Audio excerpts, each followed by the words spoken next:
Hey kids, I don't see me. Am I showing up? Looks like I'm not. Let's switch over to this view.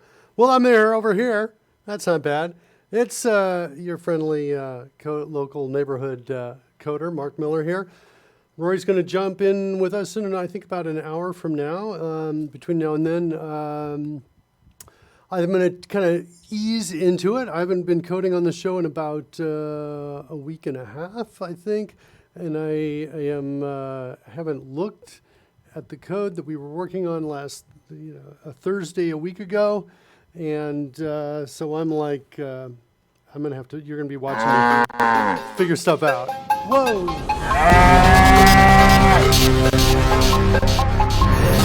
Uh-oh. Bad guys are back.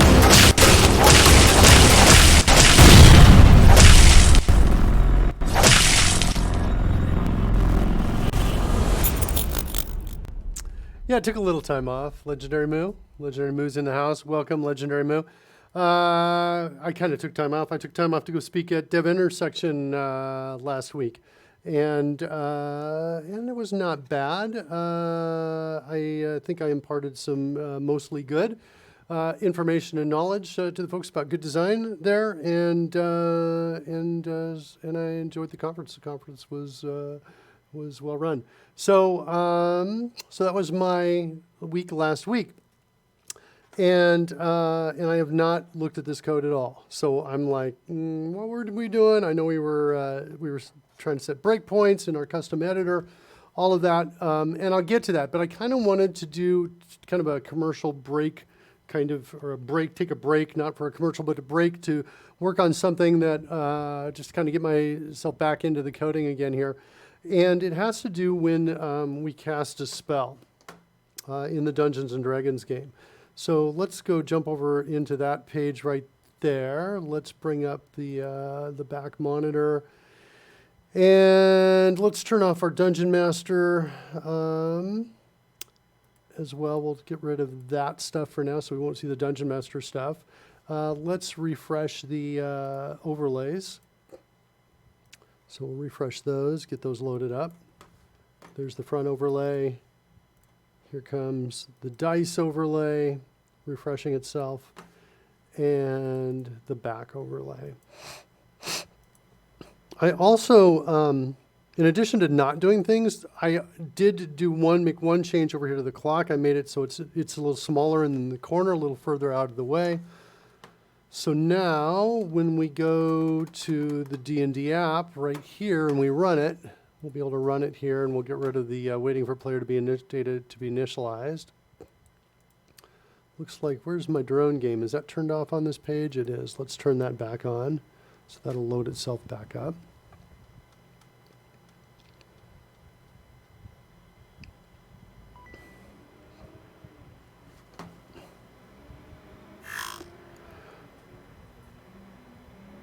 Are you still doing the thing where you're sending messages to a queue to be executed by another machine when people are playing the game? Yeah, kind of. What's happening is we're using one of the chat rooms in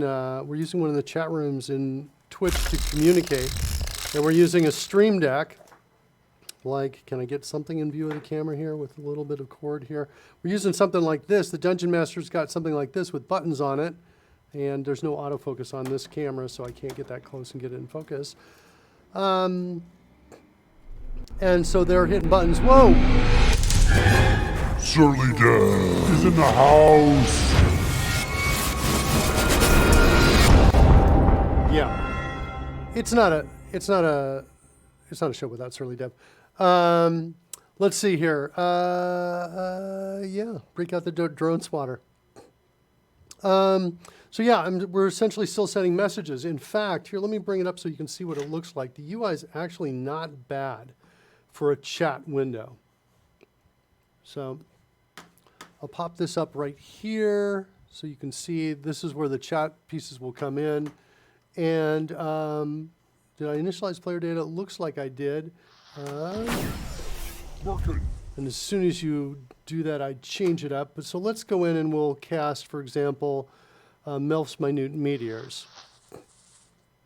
So there's the casting right there. It looks like I'm not aligned with my position here.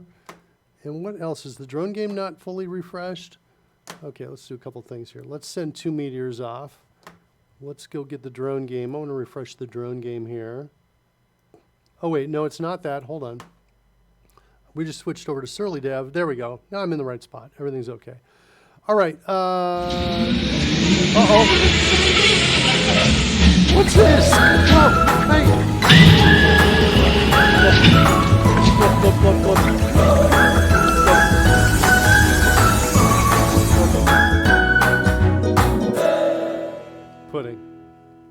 Pudding made it in. Welcome, Pudding. Glad to have you here. This is priceless.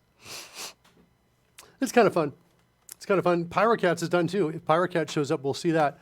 Okay, check it out over here. So this is pretty cool. So the Dungeon Master gets to watch this while we play. And so this is the UI. So the Dungeon Master might come in on the stream deck and say, okay, it's Lady's turn. So he hits the button like this, Lady. And then here, the feedback in the chat room is that it's a Lady's turn. So you can see that right there with her icon right there in the chat room. So it's pretty cool. When I sent the how many meteors question, that comes up in 2 different places. So if I come back over here and I switch back over to Merkin, so we have control from 2 different places. So either one of us can be a producer. Wait, what's the question right here? Right here. I need to make a clip. Oops, ignore. Wait, why is that? Because it's the first time it happens. Pudding has arrived.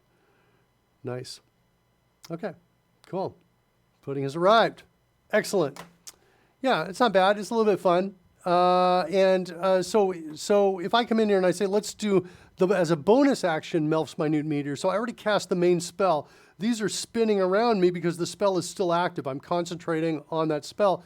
In fact, we got a bug, but we'll fix it. But here is my concentration report right here. Can I zoom in on it? There it is right there. The bug is that it's telling me 0 seconds are remaining, but that's not true. So we've got to figure that one out, why that's not counting it down like it should be. But now if I cast this as a bonus action, it'll ask me the question again, but watch what happens in the background here. So I'm going to click this off screen to cast it as a bonus action. Boom, I've done it. Now watch what happens. See that there? And on my screen, there's this right here, right? So we're seeing 2 things at once that are showing up here. And whoops, looks like I've got that behind. Hold on. Got it behind the spell. There we go. So on my UI, I get this. Coding Gorilla's here. Hi, Coding Gorilla. Coding Gorilla's on my list. Geniscu 7 is going to be the next one. I'm in the middle of doing Geniscu 7's fanfare. Coding Gorilla, you're next, I think, after that. And I got two new ones out today. One of them is Pudding. We just saw it. And the other one's Pyrocat. Hopefully Pyrocat will be here because Pyrocat's fanfare is brought to you by Overkill Productions. And so anyway, either one of us can answer the question. So if I come in here and say I want to send 2, like this, and hit enter, then the UI goes away on this side. And it says ready to send 2 meteors. And then I just roll damage on the main UI. That sends that sends out the dice. There you can see them. That sort of thing. And then we kind of see what's happening here. And so and we can see what the damage is as well. So the Dungeon Master has all of this happening right here. And here's the wild magic check that's happening. And notice I've added a little bit of text underneath there. So now we can put a label with a particular die so it's clear what the roll is for. So there's that. I changed the UI here. Let's hide the, clear the spell out so we can clear that. Let's hide the scroll too. I changed the UI here to make it more conducive to the way we're playing Dungeons and Dragons. And the way it's working now is we are going to select, what kind of roll we're going to make. And we're going to roll at the end of it. So here you can kind of see what that looks like. So we're going to select maybe a skill check. I'm seeing some flickering here. We saw this before. And it kind of went away on its own. It's, I think, a video driver problem is what I think it is. That's my theory on it. right now, and it seemed to go away if I close down some windows. Oh, check it out. Okay. Now that you have a fanfare, your next step is to make your own custom greetings. Oh, yeah, that's true. You can do that in the code. You can make your own custom greetings there. Okay. Yeah, it's still got these problems here. I wonder if I minimize this. I'm just playing with, what's going to trigger my video card to not do the flickering. And as I recall before, I could see it on my machine, but on the stream, it looks like we can kind of see it on the stream. There's kind of some corruption here and weird stuff. I'm going to try this trick, which it takes me a little while to recover from. But it's basically, I am minimizing everything, going to the desktop, and slowly bringing back the pieces that I need. And let's see how that works. And does that fix it? Yeah, that fixes it on my machine. So that kind of addresses the flicker. Weird bug. I think it's, like I said, a video driver card, because it's kind of that weird thing. I see it on one monitor, but not on my screenshot of the other monitor. So it's like, or my live view of the other monitor. So it's, a little bit weird. So, so I've got, let's see. So today what I want to do, so actually I'm curious. So, oh no, here, check it out. Now over here, Melf's Meteors is counting down correctly. It's got the time now. So for some reason, it was at 0. We'll have to, that was initially, but it looks like it's working correctly. So that spell is active for a total of 10 minutes. I can break my concentration with it by trying to cast another spell that requires concentration. Or I can simply just cast all of these. I've got 4 meters available. Oh yeah, look, it's happening again. Wow. Wow, wow, wow. And then roll the damage. So this UI here is more conducive to the way we're playing, the Dungeon Master's playing the game, where the Dungeon Master is going to hit a button to choose what kind of roll it's going to be. Dungeon Master will hit another button to choose whether it's advantage or not, and they'll have advantage. And then the Dungeon Master is going to hit one more button to roll the dice. And so the Dungeon Master will be able to remotely control all the dice in this manner, like this. So that's all coming, should be all done by this weekend. So that's that. I added one more thing, which I thought was kind of just for fun, but actually for this show. And that was the ability to very quickly show. So if somebody comes in new and then we want to show them a little bit about what's going on, we can right click here and we can choose test.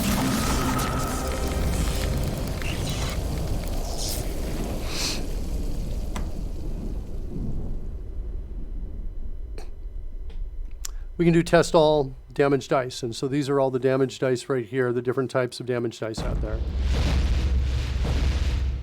So kind of cool to do that kind of roll. In fact, so cool, I'm going to do it one more time. Oh yeah, I've got...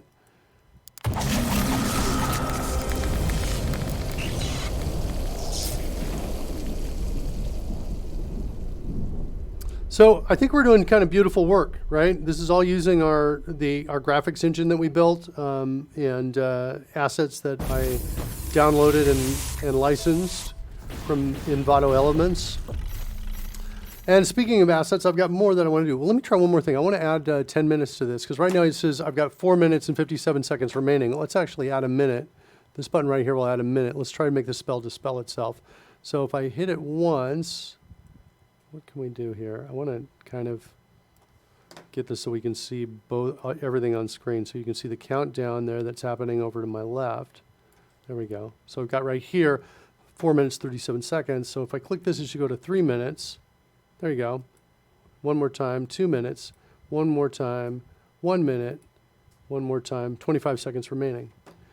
And so in the next 25 seconds, you should see this spell dispel itself. And if we bring up the Twitch view, we should get a report on that over here as well.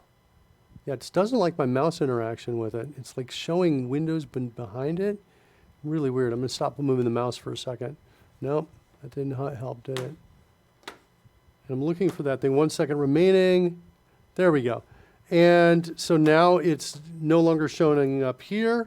and we got a message over here. It looks like we got actually 2 of them here, but that the spell ends at this time, along with the date that we're at, which you can see over there to the side. Man, the video driver problem is not great right now. It's back to problematic. And I'm seeing weird flickering, what appears to be maybe weird flickering on the stream as well, or maybe I'm only seeing it and the stream is fine. Let's actually, speaking of that, let's go check out the stream and see, am I stuttering all over the place, or does the stream look good? It's looking good. Okay. So it's just a local machine. Makes me look like I'm on drugs, is what it looks like. Makes me feel like it. Like I'm like all over the place in my view over here. Yeah, you'd think this would be a problem I could fix, figure out what's going on and fix it. But I mean, this is going to take some time and I think some research to figure this out. So that's what's going on. Now, the thing I wanted to do today before Rory gets in is I want to actually, I'm just distracted slightly over here by the chat room. Pudding's asking, what would my custom rating look like?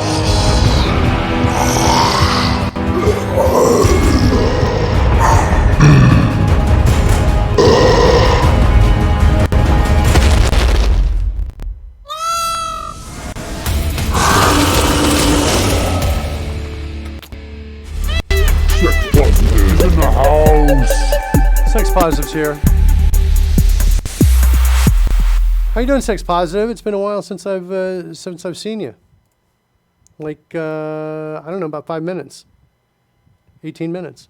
All right, what's going on here? I want to figure something out here. I want to stop this. I'm just going to try and make some move and apply. Trying to stop the. Whoa, that worked. So the flickering went away. Is it back or not? It's kind of flickering a little bit.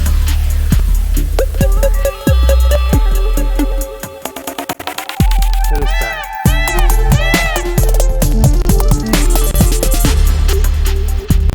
Sex positives in the house. Sex positive. We got to go figure out why she's getting 2 greetings over here. Yeah, everything seems good here. My CPU is pretty decent. But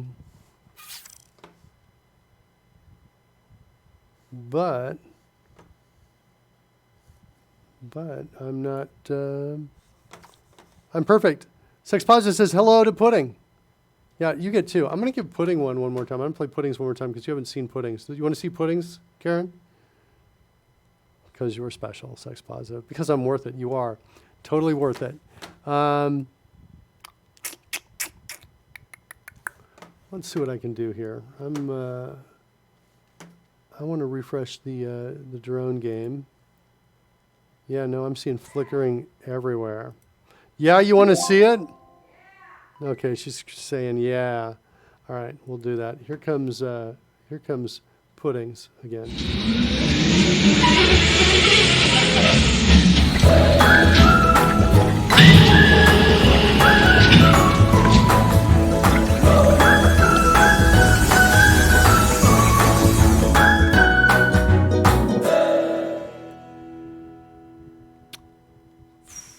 Yeah, I've got flickering problems here on my machine, and I'm not happy about them, Karen. I'm like trying to see what I can do to trigger my video card to like just behave, and it doesn't look like it's doing it. I want to refresh the drone game here.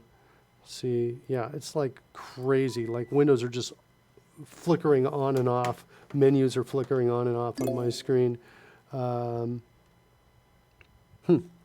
When I yell from downstairs, you can hear it on your stream. Yeah, so stop your yelling, kids. All right, so let's see what we got here. Let's go back in. There's my code right there. I like that. I love the pudding greeting. Yeah, isn't that fun? Says a man with 27-inch monitor. Wait. 4 displays. Wow. Says a man with 20. It's a laptop and my personal 24-inch monitor on his desk, along with his phone occasionally playing Twitch on it. Yeah. you should hear the other things we hear you discussing, sex positive. Yeah, it's pretty much just the sex positive show. It's we call it CodeRushed, but it's really just to hear Karen in the background and what conversations are going on over there. Okay, so let's see. What do I want to do? I want to go in.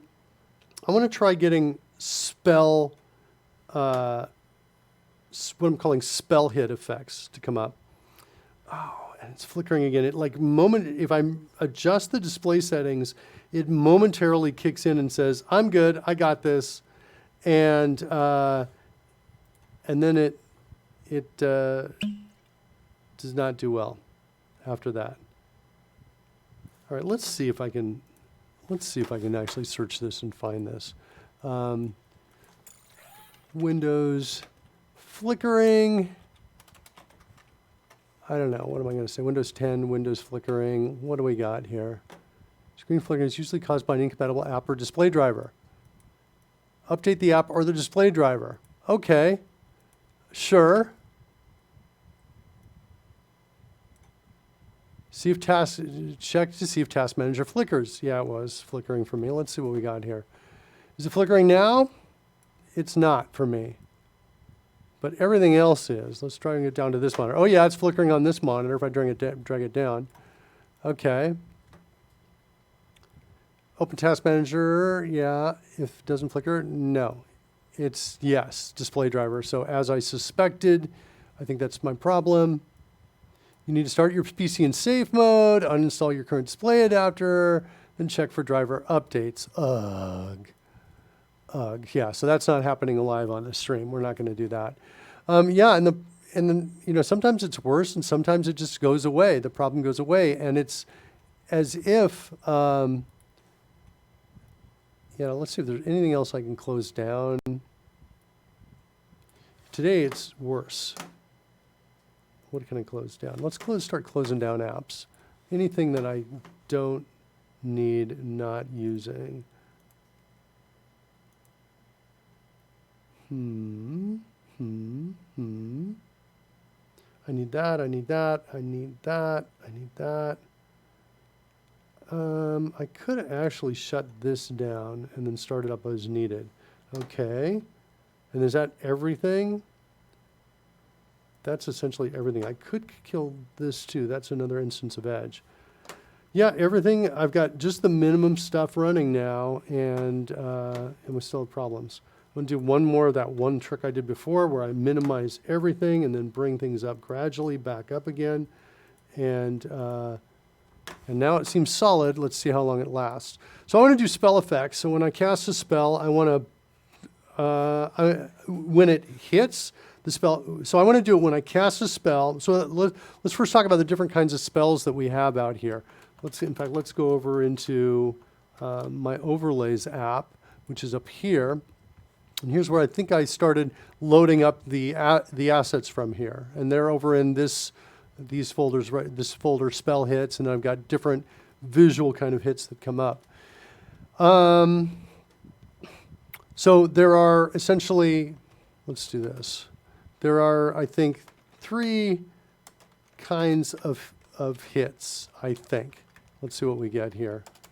Number 1 is like a ranged attack, and the D20 score is above the minimum threshold. In other words, a successful spell cast hit.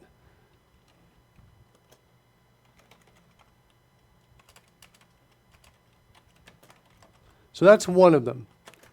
The other one is a damage roll, or actually any other spell that requires a die roll. Okay? That is just a commit to the cast. In other words, if I bring up this and I say I want to cast, hold on, lightning lure, like this, it doesn't actually cast until I call roll damage. In fact, I think we can see the effects here, and we'll do it right now. So there's lightning lure. It won't actually be cast until I call roll damage. And I think there's a better one to demonstrate this. What's Ray of Frost here? Nope, that's also a cantrip. I need, I've got all my third level spells slots taken up. Let's get rid of at least one. What's Thunderstep here? Thunderstep, there we go. So Thunderstep's a level 3 spell. So notice it's going to take up a third level spell slot, but hasn't done it yet. I'll clear this for a second so you can see it very clearly. So I've used no spell slots yet, and so I haven't committed to Thunderstep yet. But as soon as I hit roll damage, I've cast the spell and I use up the spell slot. So here it comes. And that's this second case. That's when I want that secondary spell hit to occur, when any other spell that requires a die roll to commit the cast. And then the third scenario is any other spell as soon as it is activated. And there's kind of a 1A and a 1B. And this is going to be the successful ranged attack. D20 score is above the minimum threshold. So ranged spell attack. And then there is the failed. So this is going to have like a different sound effect, or something like that, is below. So those are the three scenarios that we want to trigger. And we want to trigger these at the right time. So we got to go figure out when those right times are inside of the app. That's what we have to do. So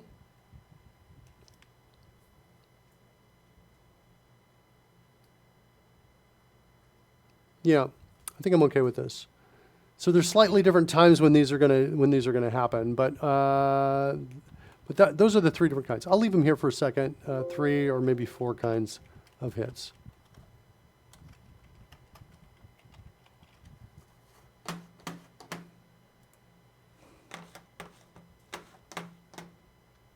Genescu 7 is here. Genescu 7. Not done with yours yet. On my list. It's not only on my list, it's like halfway done. But I want to make it good. So that's what I'm trying to do right now. Let's make it good. And I hope we see Pyrocat at least sometime this week. Pyrocat's fanfare is totally over the top, and I love it. Okay, so let's see if we can figure this out. Let's go over into our main window. And over here, I think I want to look for like casting, something along these lines. I want to find something called casting.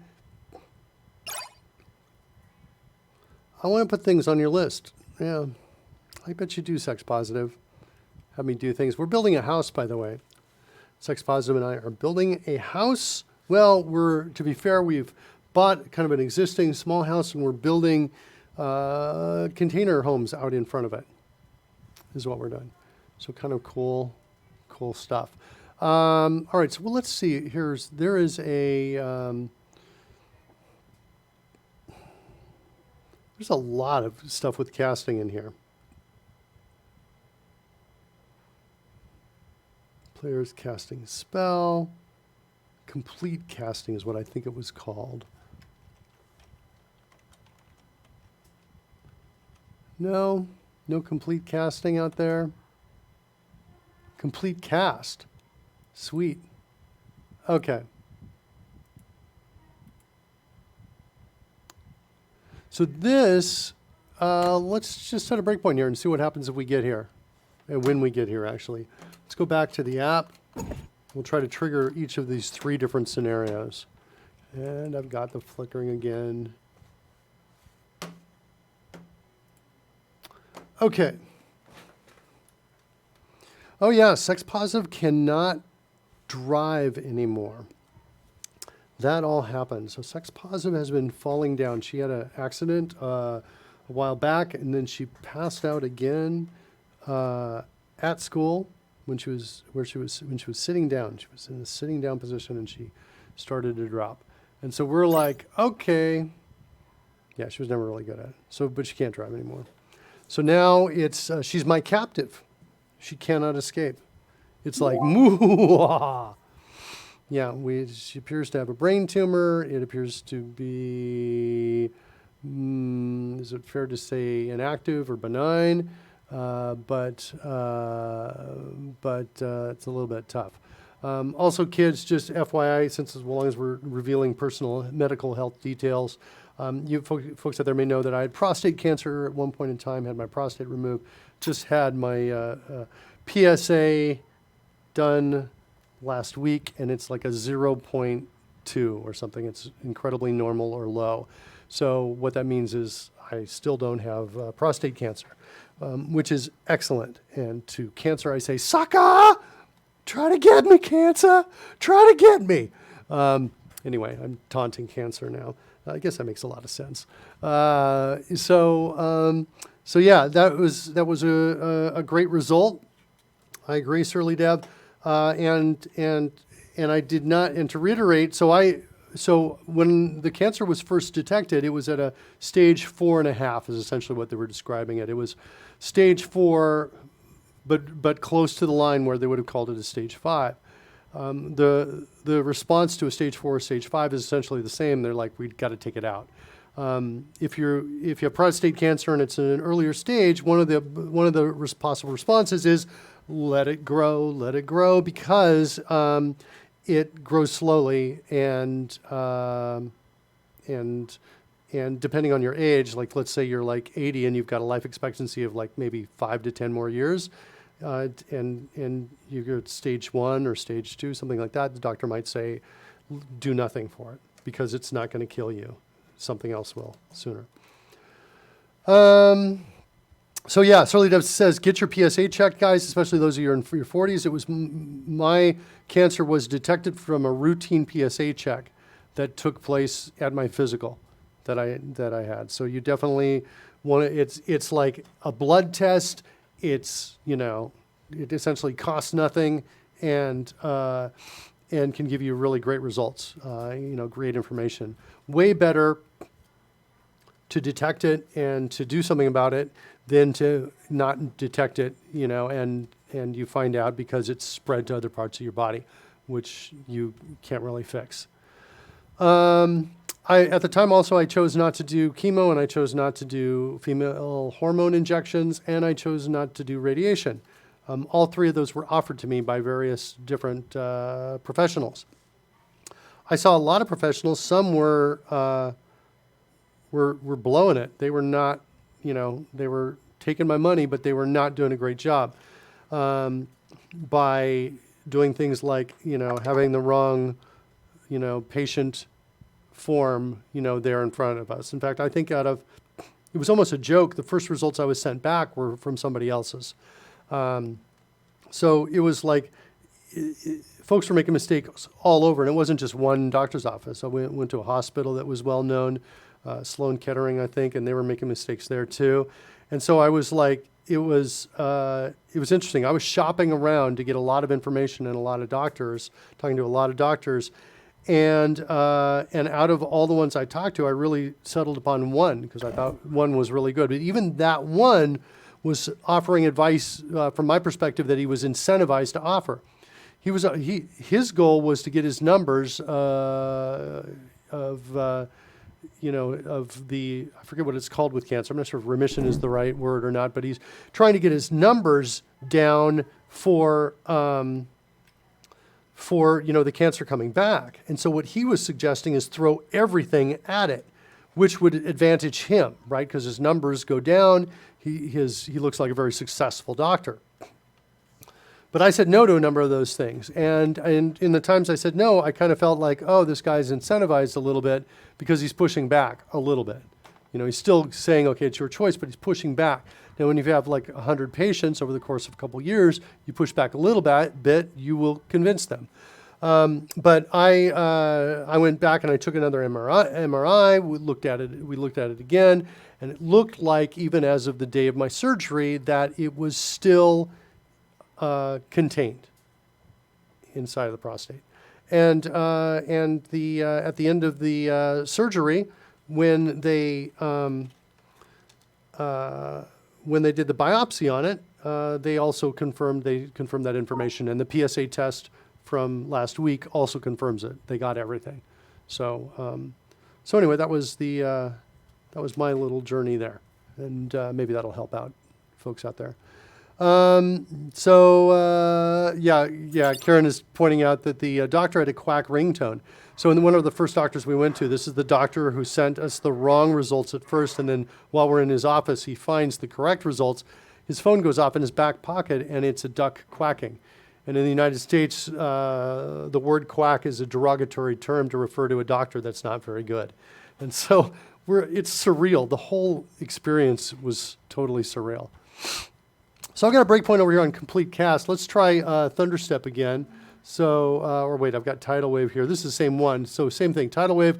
It needs me to roll damage. So when I hit roll damage, let's see, do we get it here on that? We do.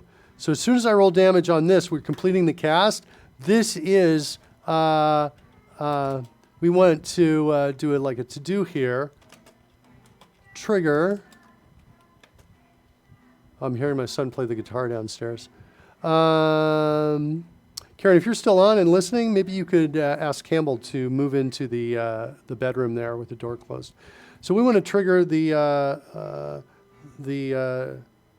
spell die roll hit. So it's essentially a successful hit. Successful cast.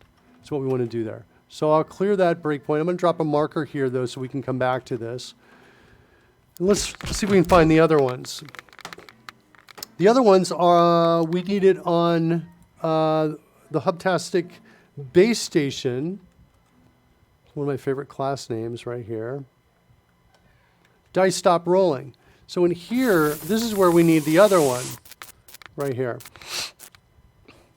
And we need to find out if a hit was attempted. And let's see what's going on here. Notify, no. Player roll is stopped. Let's do this. Let's hide the scroll as well so you can see what I'm looking at. I think there's something in here. Check for follow-up rolls. What's going on in check for follow-up rolls?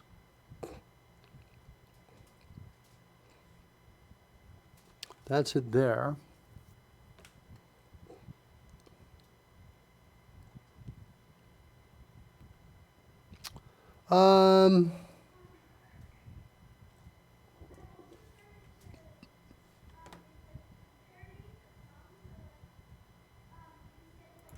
Individual dice stopped rolling. Haven't checked there. Nope. Okay.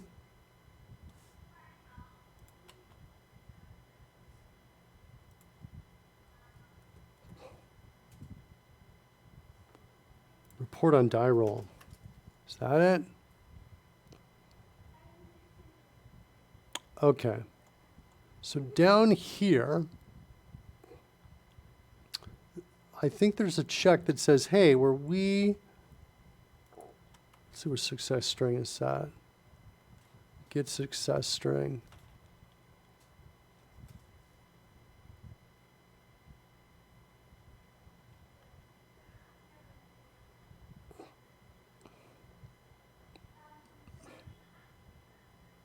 Okay, so we're looking for, is it an attack and is it successful is essentially what we're looking for.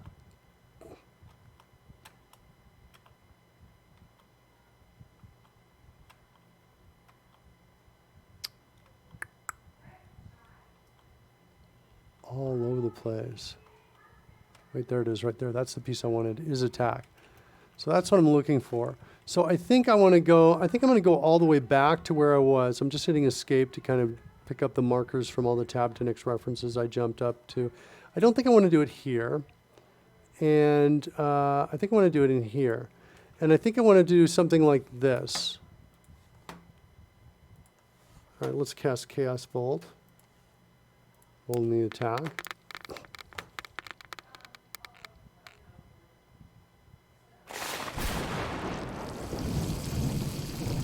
And now what I want to do is I want to say something like this. I want to say, what do I want to call this? Check.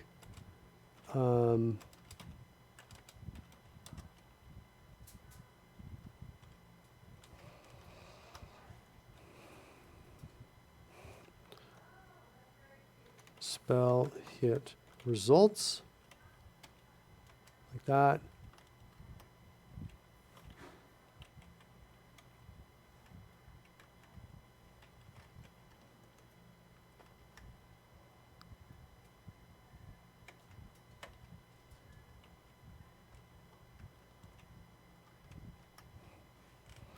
And up here we want to see something like this. If is attack, and we want to pass in stop rolling data. Dot, do we have something in here? Do we have type? Is that the right type? Dice roll type.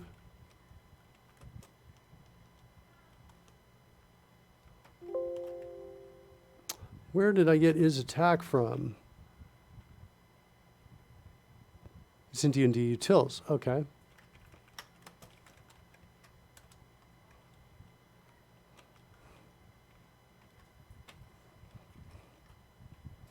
So if that's an attack, then let's just do this. If not an attack, then we're going to get out. Then we want to say, can we see if there was a spell cast right here? Spell name. Do that maybe. Yeah, it looks like I'm seeing flickering in my monitor here to see what I'm streaming out. So there might be flickering you're seeing over there. Stop rolling data. Spell name is not equal to null. Well, let's do this. We want to...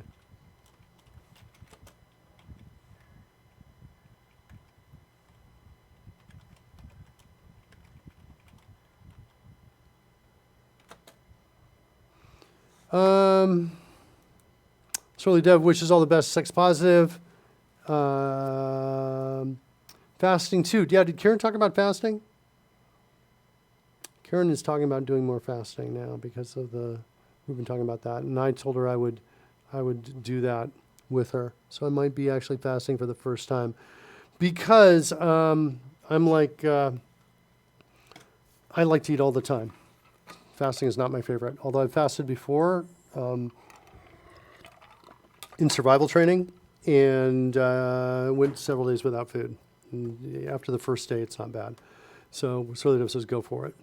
Hey Janice Q7, I wonder if Mark will let me redeem those drone coins for a live share session like Fritz did. Yeah, sure, why not? Anything can happen. All right, so check hit, spell hit results. Now we're down here, so now we've got a spell. Then we want to basically say, hey, if stop rolling data dot success, then we're going to do one thing, otherwise we're going to do something else like that. And then this can be a to-do here, which is going to be, well, actually, instead of making a to-do, let's do this. Let's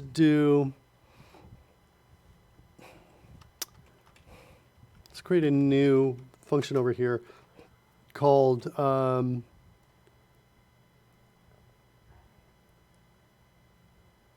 show spell hit, like this. We're probably going to add some parameters here in a little bit, but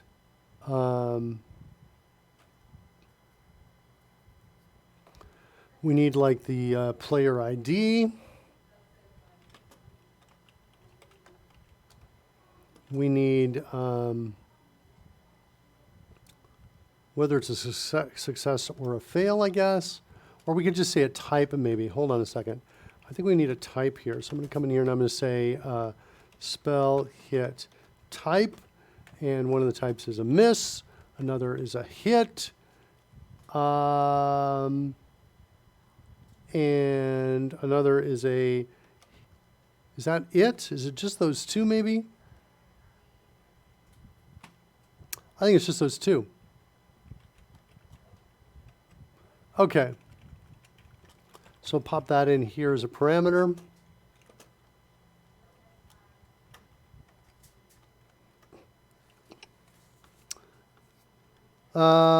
Love share, gotta love it. So neat doing that with Jeff. Legendary Mood, did you do that with Jeff? Certainly Dev says I worked 18 hours straight a couple of years ago. Wish I could never have done, which I could never have done without if and EF habit. Oh, interesting. Intermittent fasting and EF is extended fasting, right? Yeah, during his Blazor workshop. Excellent. It was so funny when people started adding the was here comments after mine. Nice. Nice. Cool. All right, so show spell hit is here. So now instead of putting the to do in here, I'm going to come in here, call this, do I have the player data?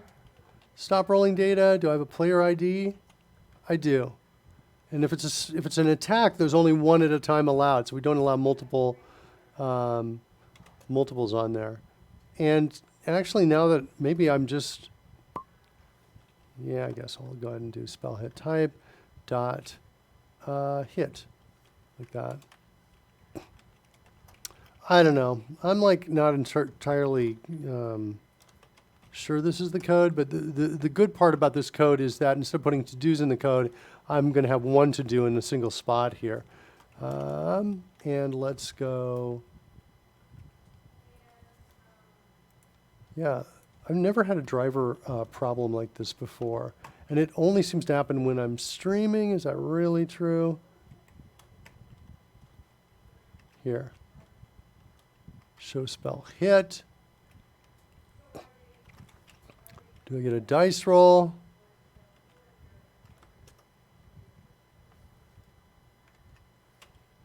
Dot. Do I got a player ID in here? Is one player? No.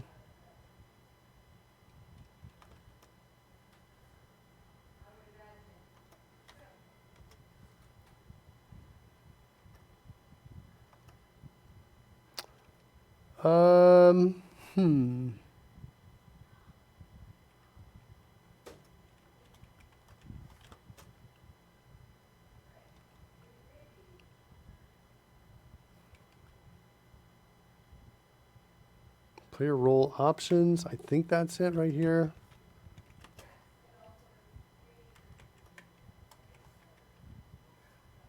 Player ID. That's what I'm looking for right there. I think what I want more is something like this. If that dot length. Sorry, dot count is equal to 1.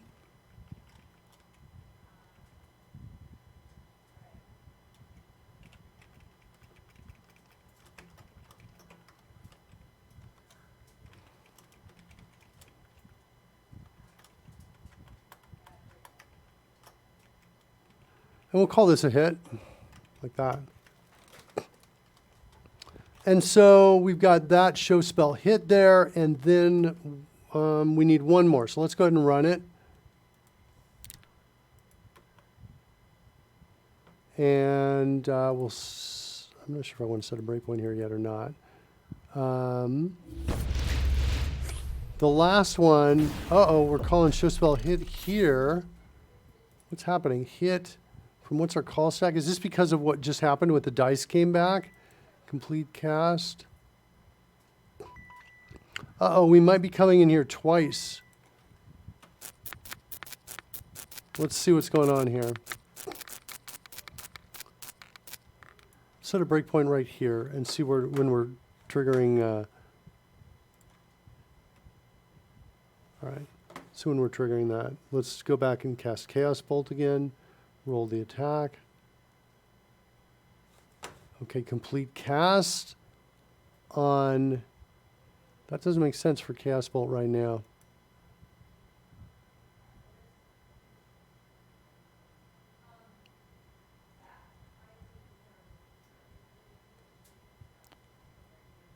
It says we're completing the cast of cast bolt, call stack, roll the dice.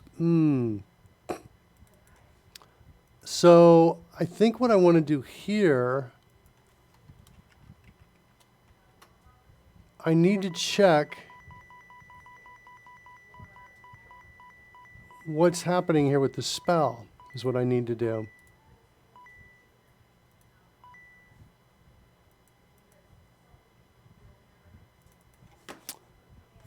Let's try, I want to try minimizing everything again because I'm trying to work with the, okay,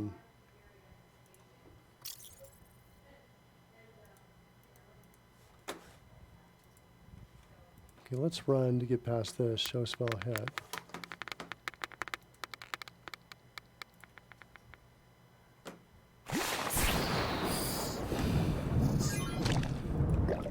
Okay, well, we're getting too many hits in here is the part of the problem we have now. Let's see if we can fix that. And part of it's with complete cast, I think. Let's go back in again, and we're going to say cast bolt again, roll the attack. And so complete cast. This first one here, so maybe complete cast may not be the right one. When we're coming from roll the dice, oh.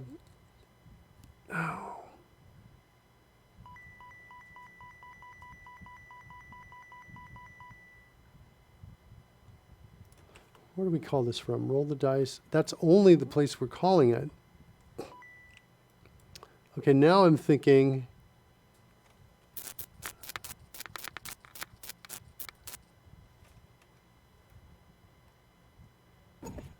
that I don't actually want it from here. Hold on. Do I want it here, though? This is kind of interesting. Cast a spell needing completion.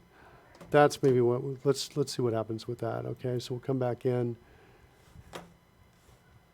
Sorry, run it. Okay. Now go with cast bolt again. Clear the dice.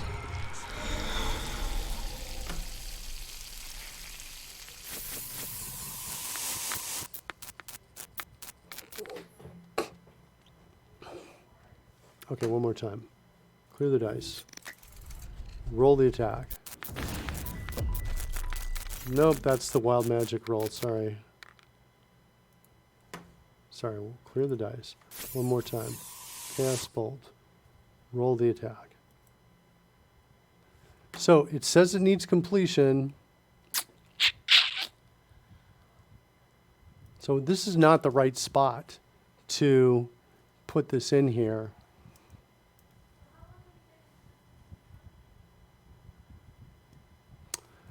Yeah, okay.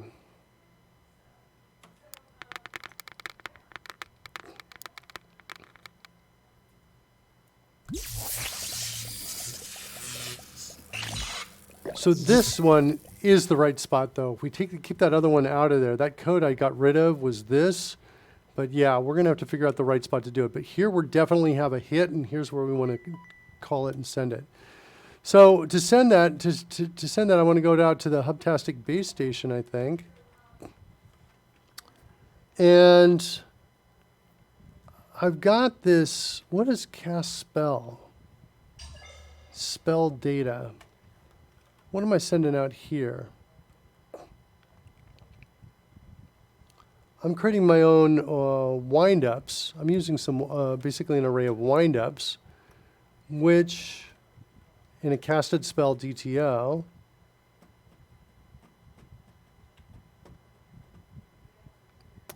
which are designed to do one kind of special effect, but they do all kinds of special effects. Wait, what am I missing, Pudding? You can't run the code, but you can all code in the same place. Oh, we're talking about live share, aren't we? Yeah. Yeah. 50 feels like Adam live share, yeah. Even if you don't have dependence on your machine, you can work with someone whose machine does. Yeah, that's true. It is cool. It's cool. So one of the ways I can send something down here through cast spell is by sending these windups. Now windups are generally designed to stay there and then be removed later. But these we just want to trigger a flat out effect. And there may be other better ways to do that inside of Hubtastic Base Station. Let's take a look at what we've got for sending spell effects down. I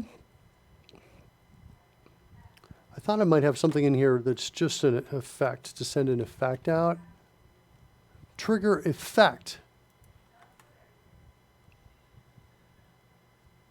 Effect group.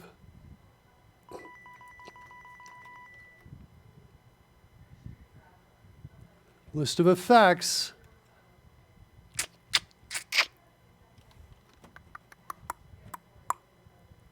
Just looking for more data available in there. Am I using this still? I am.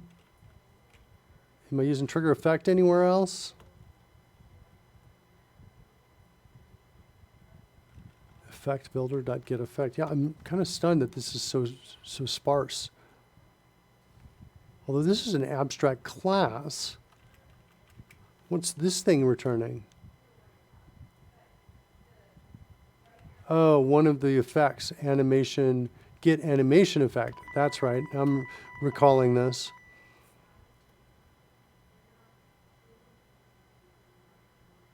So what's my animation effect look like? That's better. That's way better.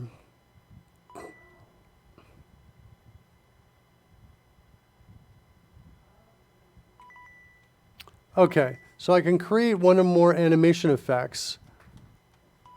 Trigger effect, I just need one of these sent out as it looks like. Oh, I can create an effect group. Sweet. Okay, now I'm getting it. All right, so I can essentially do code like this and put this over where we were. I'm just hitting escape to get back. So I think it's going to look more like this. I'm going to create an effect group.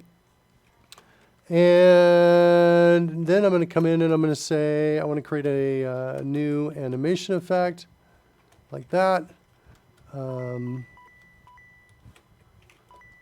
Let's introduce local. By the way, my flickering is gone. I minimized everything and brought open only 4 windows now. So spell effect is like this. And then we're going to come in here and we're going to say this dot what? Its name is equal to, try spell, hit 1. See if we can get anything to show.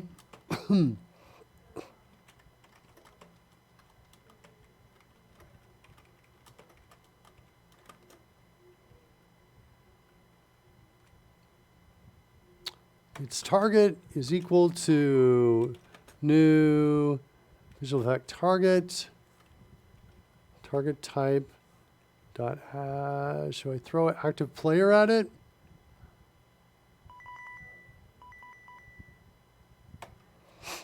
And I could also do screen position. I think I've got it. Do I have a get screen position in here? Something like that. Get screen, get player X.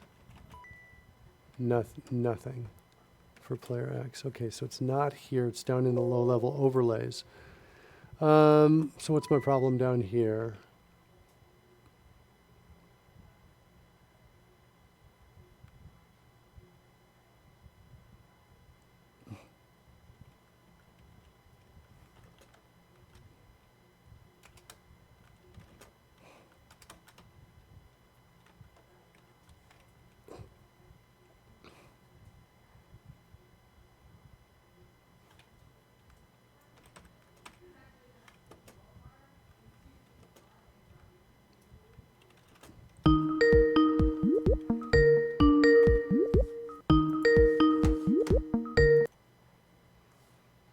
Hey, Roy. What's that in the chat? Summon the Rory. That was rather well timed. Yeah, it's not bad. I see that you're seeing me in fast motion. Catch-up time. I'm going to see if I can. How do I do that? Not that. I have to change my source to you, I think, and then back, and then hit OK, as I recall. So switch my video source, switch Things are Yeah. off. back, and then close it down, and now you should be good. And we have video, and it is moving at normal pace. That's not bad. Excellent. I was having really bad flickering earlier today, Rory. I was like, Aw. really. How you doing? I haven't talked to you in a while. It's been a while. Yeah, good week or maybe a little more. Yeah, I'm doing pretty good, my friend. How are you? I'm okay. I'm okay. Yeah? I'm okay. Yeah, I'm like a little tired. I woke up early this morning, and I was like, hold on a second. Let me get my share screen here, and so you can see your audio. By the way, I have been doing some freaking research and thought on how to better share sounds with you. Okay. And it's a little insane, as always, to make this work. Hold on. I'll show it to you. Why am I not amazingly surprised? Yeah. Simple things must. Oh, yeah. Seriously? This is what it looks like. Well, This it's is actually, your plan. this is my plan. It's a cunning plan.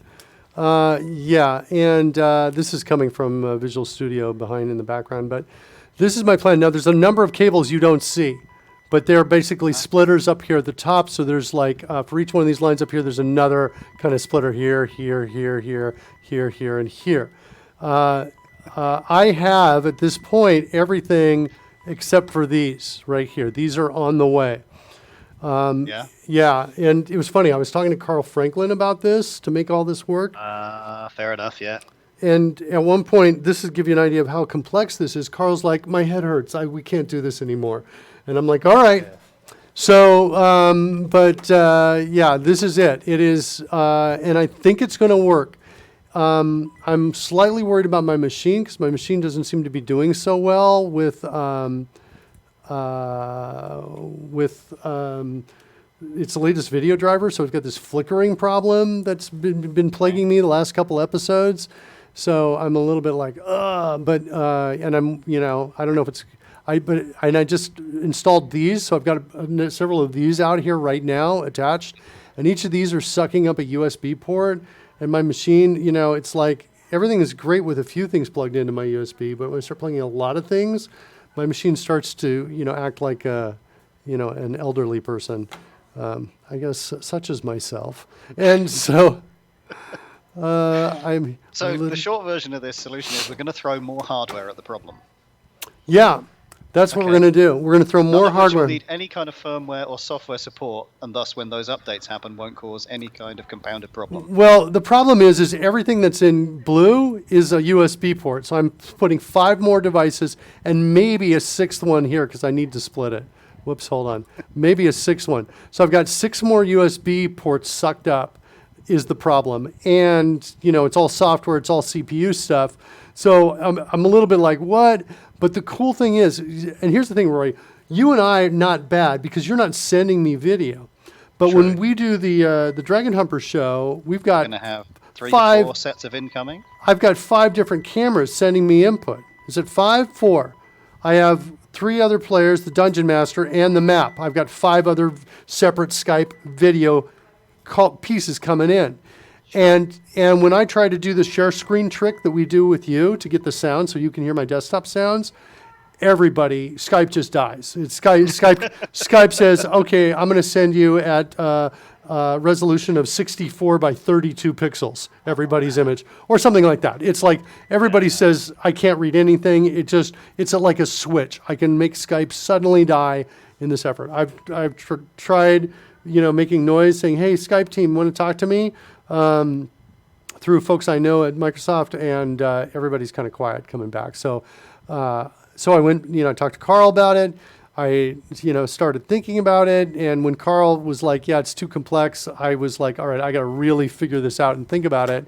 And so I drew this over at the MGM Grand. I drew this picture right here.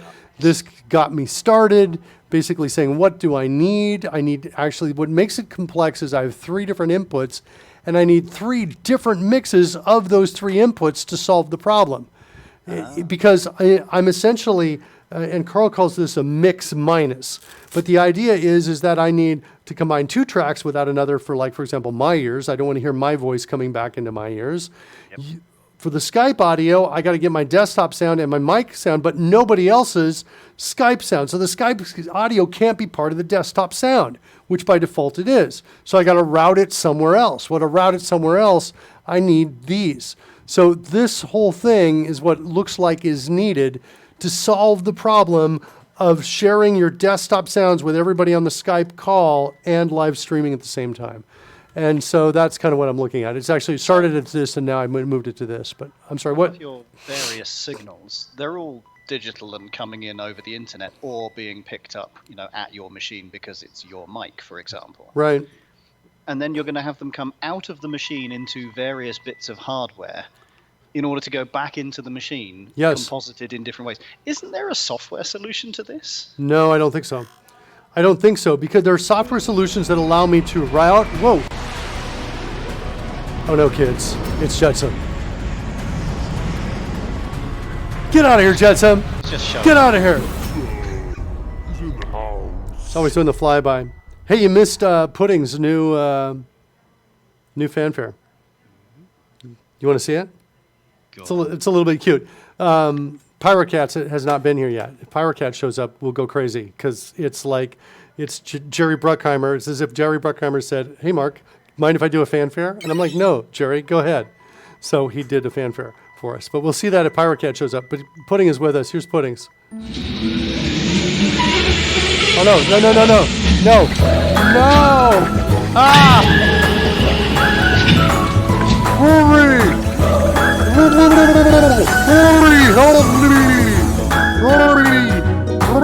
Oh, you caught me doing special effects, sound effects. That is how you deliver pudding. That's how you deliver pudding, just like that. There you go. That's it. So anyway, this is on the way to Costa Rica. Should come in the next week, maybe next week. We'll have this. You folks out there in TV land won't. In Twitch TV land, will not really notice a difference, I think, other than I will have individual control and be able to adjust Rory's volume independently of mine. And I think that people are going to be like, okay, that's not bad. It's not bad. Useful. All right, so what am I doing, Rory? I'm like floundering as usual, just kind of Yeah, now I'm floundering. I'm like, I woke up early this morning and I was like, hey, let's work on Pudding's, Pudding's thing. What's going on here? It doesn't like vector here. Is it the wrong vector? D&D core. Do I have to do that? Dot vector. Yep, that's what it was. I got a couple vectors apparently.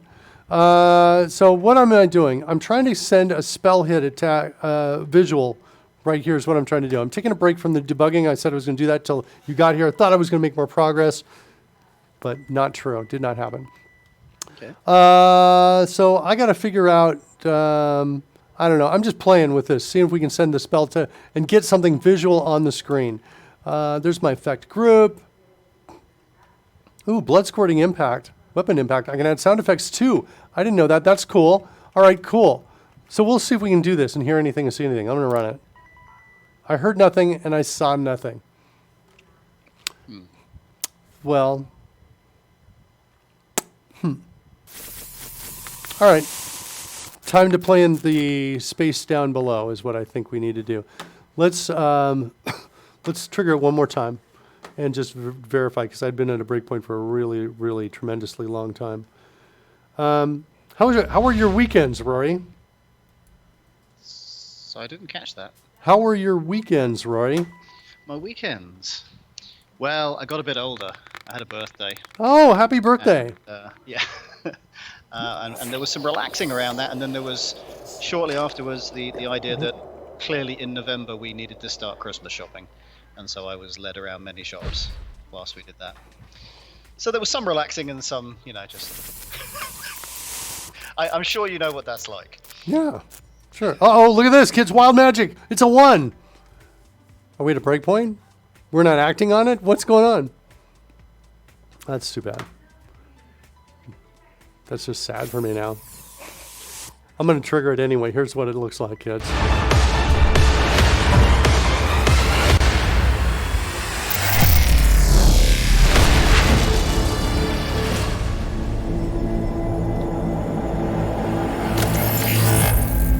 Should have triggered automatically. I'm not sure why that didn't. But I've been at breakpoints, sitting breakpoints. I may have killed my signal R. In fact, that might be. Do I have? What's going on? Do I have signal? No, it looks like I still have signal R. And if I do, like, for example, Ray of Frost, so I see this, I see that effect. Let's figure it out. Let's go grab our overlay and set a breakpoint. So here's our overlay here. And let's go, we want the front, the dragon front overlay. Whoa! Will, I'm on fire! Will Bennett, I'm burning! I'm burning up! If knowledge is power and knowing is half the battle, then knowing he knows less than nothing makes him the most powerful man on earth with the battle scars to prove it. All hail the Emperor in his new clothes! I'm hungry, all that pudding.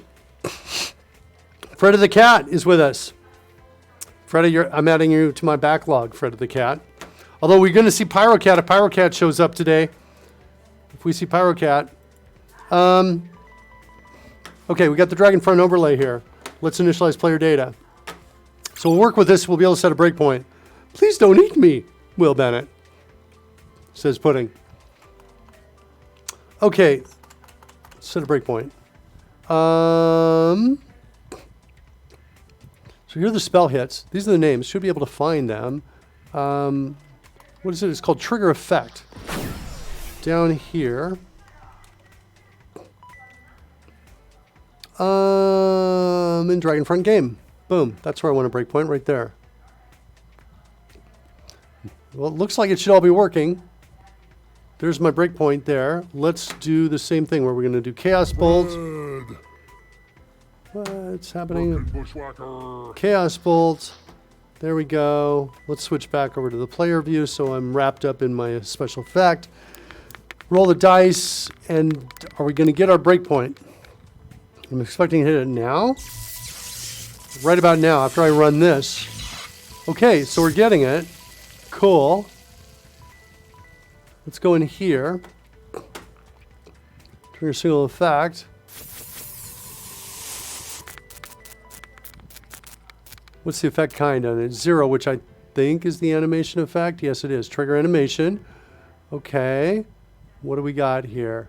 Sprite name. Uh-oh. Uh-oh. Uh-oh. This is why it's not firing, because we're just checking flat out. But this is in Dragonfront game, so I'm going to say big fat else here, and I'm going to say, hey, can we find it another way? Because we've got these names in here. What's this? This is Fred. Hold on.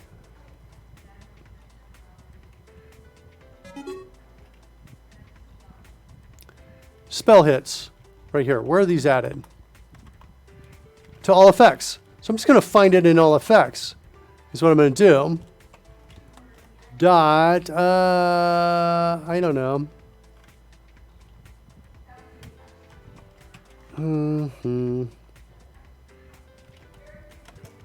I'm like decided I'm not so much a fan of the for each in JavaScript or TypeScript.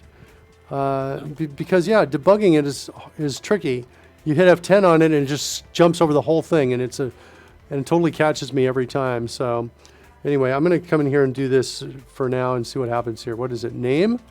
So we're going to say, hey, if D. What are you saying, Rory? I seem to remember having a similar time with for each in JavaScript, and I believe that, because obviously you've got a for loop, you've got a for each, but I believe there are others, and I'm trying to think what the other ones were. One of them effectively sets up a planned, it's a sort of a delayed for each, and that's why you skip straight over it, because until it actually starts, you're not going through the loop. Effectively, it doesn't wait before it exits out the other end. For in, there you go. Will's got it for us. There's a for in statement. I think that was it. And it has a slightly different behavior, which is a little easier to use, if I recall correctly. Rory, can you send me an email with just those 2 lines that Will just typed in, and so I have as a trigger to go research those and build templates for that. So if this is equal to that, then we're going to break out and we're going to say sprites is equal to whoops, this shouldn't be 0, this should be I. Like that. like that, and there. That's where I want to be. So I want to set a breakpoint down in here, run it, and let's refresh. Let's go back to where we were, refresh it. And now do another chaos bolt. Roll the attack. Breakpoint should hit, hopefully.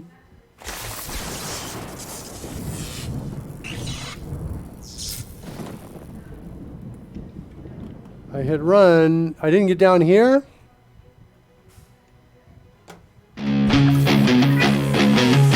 Oh no! It's Pyrocat! Pyrocat's here! Whoa! Whoa! That was close, right? Whoa! At least it's over. Oh no! Pyrocat, look out!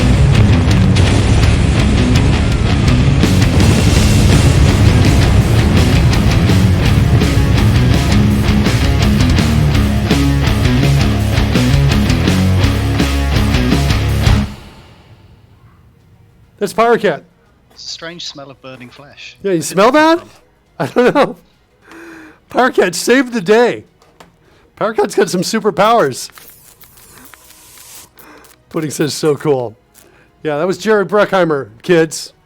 Guest director producer on the Mark Miller show here called CodeRushed. What's going on? Why are we getting this break? Why are we getting here? I want to know this. It's like we lost our breakpoints. I want to do one more time. Oh, wait, I know why. Because I didn't hit initialize player data after I refreshed. In other words, we saw it happen on the live stream, but nothing happened up on the front side because I didn't initialize player data. Now that I've done that, switch over to Merkin, do Chaos Bolt, roll the attack, and so now we can see, let's see what happens. Now I think we're going to get our breakpoint. Totally. Give it to me. Not there, here. That's where I want it. Okay. Okay, and now what I really want is to end up here. Yes. Okay, excellent. And now what I really want is to end up here. Let's see what happens. Where do I go? No, I didn't find it. The sprite name didn't match. Okay, a little bit sad. We're going to keep running it, but I'm going to... I'm going to set a breakpoint here, and we're going to find out why the name isn't matching, what name we're sending over.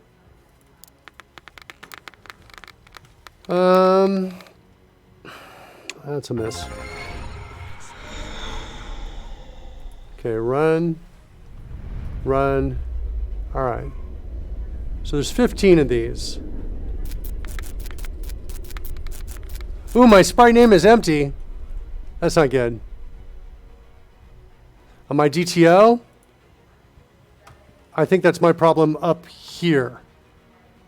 It's not name, it's sprite name that I have to do it, to set it to. Okay. Let's do it again.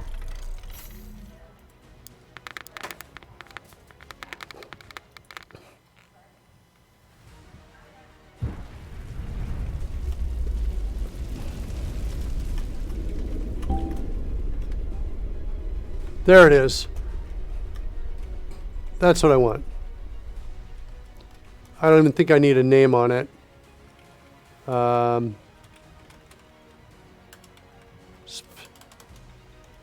Spellcast, something like that.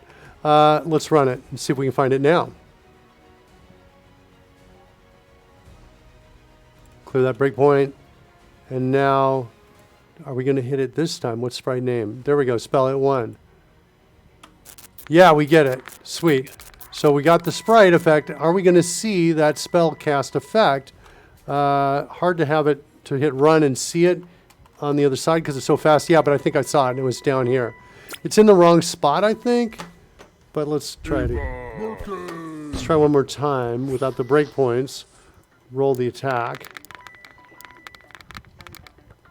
That also means we should see it.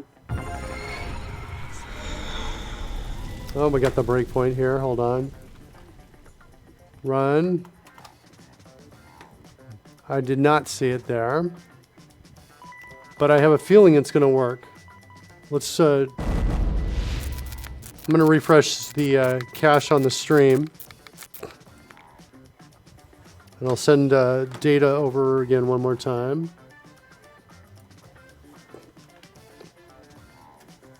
Are we at a breakpoint? What's going on?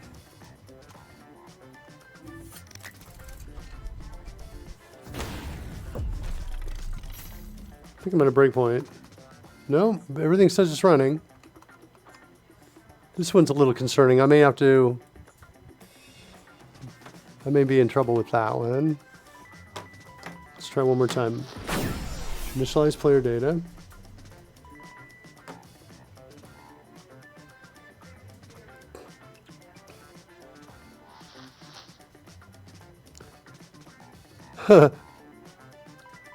Pirate Cat says, okay, my friends, it's like 1:20 a.m. here. Little drunk, time to consume a boatload of water and pass out. Happy coding.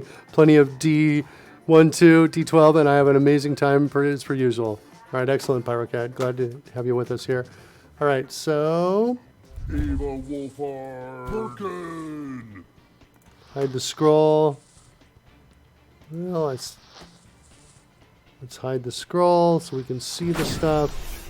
Roll the attack. And so the question is, are we going to see a spell effect show up somewhere along here?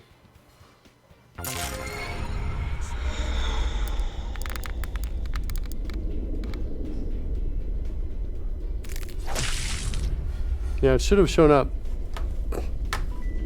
Okay.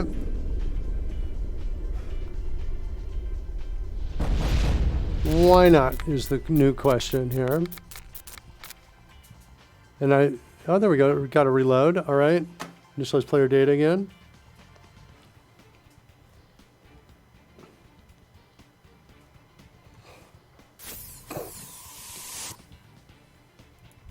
Eva Birkin.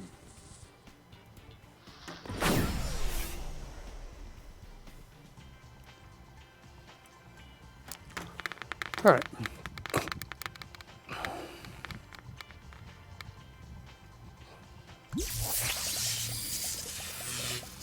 So we got the sprites now. We found it.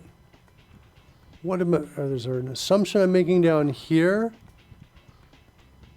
New sprites effect. What's happening in sprites effect?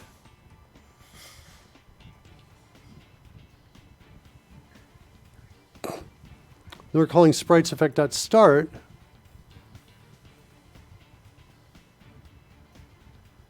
Let's see what happens in new sprites effect. I forget.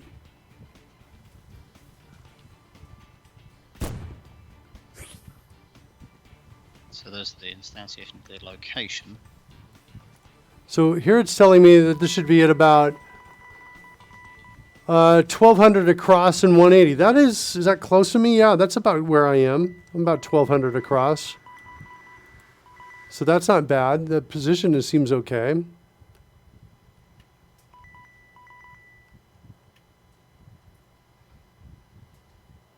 So I just hit F10 on here. I guess I jumped down into here. Hue shift, saturation is 100, brightness. Those all look good, like good values. We've declared that. We're not flipping it.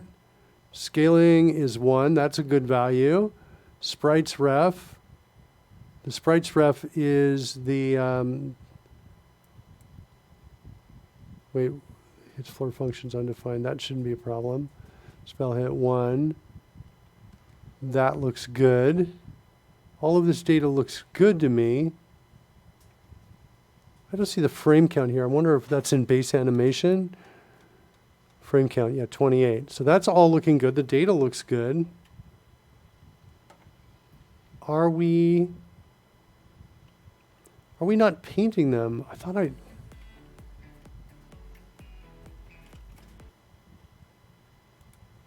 Then I'm down into signal R. All right, let's just run it.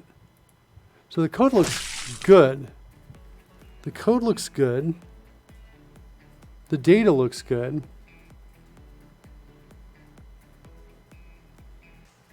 Hold on one second. Audio effect just then. Oh yeah, it was the blood effect. It was the secondary piece of it. Yeah. All right. Yeah, so we got the blood squirting weapon impact effect. You're right, we totally did. So why are we not getting that burst? We may not be, there's one other thing, we may not be painting those sprites explicitly. I thought if I added them to all effects, they would be painted. That was my assumption, but I have not double checked that. Okay. Where's Dragon Front Game? Here it is right here. Let's go look for the spell hits 1. So there. And I thought by adding to all effects, the rendering would be taken care of automatically for me. Update screen. Yeah, we're drawing it. Is there anything conditional in there that might exclude the specific new ones you're adding? Seems a bit unlikely, but... I have nothing I can think of, Rory. I'll tell you that much. Nothing I can think of. Anything that is crazily removing it from all effects before he gets a chance to draw it. Yeah. Oh yeah, you know what? I bet that's it. Hold on. Let's go look at spell effects. Let's go look at that. Spell hits. This is sequential. So it plays through once is what it does. That'll play through all the way. I wonder if let's see what we've got over here on this side of things. Let's set a breakpoint here. Let's see if, I was thinking maybe expiration or start time.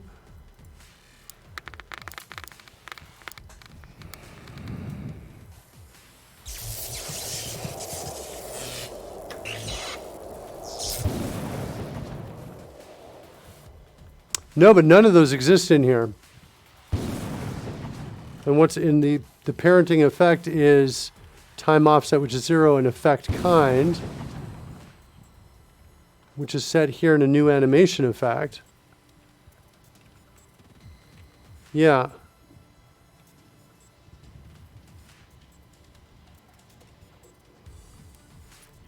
Okay. So that looks good. The data actually looks good.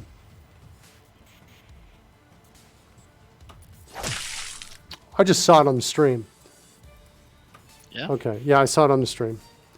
It was working. Okay, one more time. Here it is.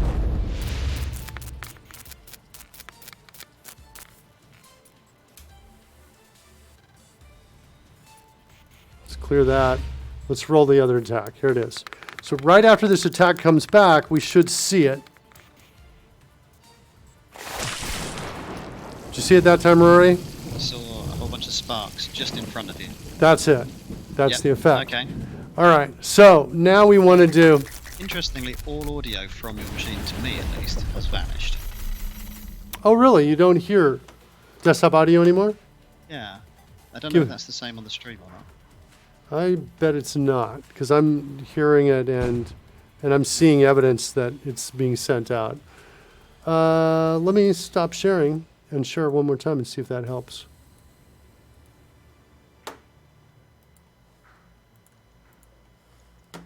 How's that? Hearing some music, Rory? Already sounding better. Yeah. Already sound better. All right. So we can play in this space right here a little bit. There's different spell effects. And the offset is here. Let's kind of do that. I want another way. I want to get to the instant spell activation. So let's get one of those. Hold on. And I need to kind of refresh my memory on this. I think Mage Hand is instantaneous. Yes. So Mage Hand is instantaneous. Let's go find that. So I'm going to go and activate shortcut. Grab here. Somewhere in here I've got I'm working with the spell. Thanks, Rory. Groversaurus! Oh my gosh. That is a good name. Groversaurus. Welcome. I'm writing that down, Groversaurus. You're on my list of folks I'm building fanfares for. Freda the cat as well is on there. Groversaurus, I'm not sure how I get a Groversaurus without Some becoming, interesting copyright issues. yeah, without crossing the litigiously close line that I like to hover at all the time. I'm having the same problem with Janiscu 7s, where there's some references to existing work that are showing up that I have to just not get sued for. So I'm not sure how these things work, but is there not some small time frame in which you're allowed to reference or works to derive from? yeah, I think you get 6 seconds for audio, but I'm not sure about other things. If it's used in a satire, which I'm going to argue this is, that think that's there's a wider range. Yeah. Let's see what's going on here. I'm looking for player data changed, prepare to cast spell. Where there's somewhere in here, Rory, I have to confess, I don't know how some of this code works because it's been a while since I've created it, and I think some of it I kind of just stumbled onto it working without too much thought, and so I'm a little panicked right now because I'm like, I need to figure something out where that should be clear and it's not written clearly. So, and to help you understand a little bit more about what I'm doing. Let's go, where was I? I was over here. And I wrote down some comments here on the different, I think I can find it faster if I search for 1A dot space. Here it is. So I've got 3 different times where I want to fire off an effect. One is after a ranged spell attack, if it's successful or failed, depending on what it is. So there'll be a different effect there if it was successful or not. So if it fails, there'll be some, embarrassing, sound effect and special effect that, you're to make fun of the spellcaster because they didn't succeed. Otherwise, they'll be over the top if they did succeed, effects or, at least something. And then also any other spell that doesn't require a dice roll as soon as it is activated. So what I'm looking for over here in D&D app is, so I've got this section, this is where we're dealing with a spell inside of activate shortcut. Oh no, I just dried off. Copper beardy.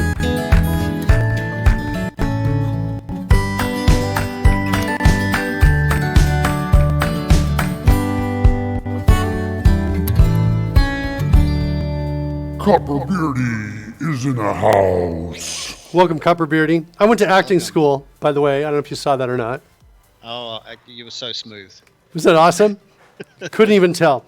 I was thinking, what we really need is Copper Beardy to come in just after Pudding, and that you can wash it all off with. Yeah, that's right. That would be perfect, wouldn't it? I don't know. Let's set a breakpoint here. Let's set a breakpoint. I'm going to trigger Mage Hand again. Now we're in. I'm going to, at the very least, refactor this part right here. And we're going to say extract method. We're going to call this activate spell shortcut. Like that. But I want to see where else I'm using spell down in here.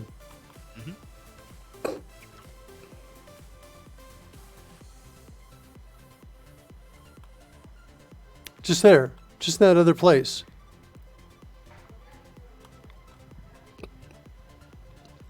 Okay. Yeah, this definitely could use some refactoring.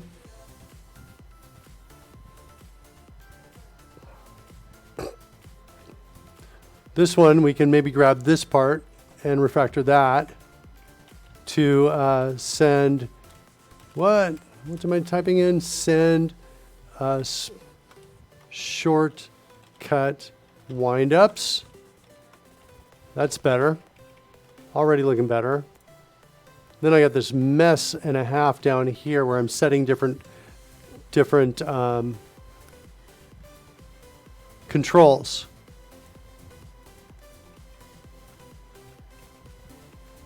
We're going to extract that, and we're going to say set UI controls. Oh, whoa.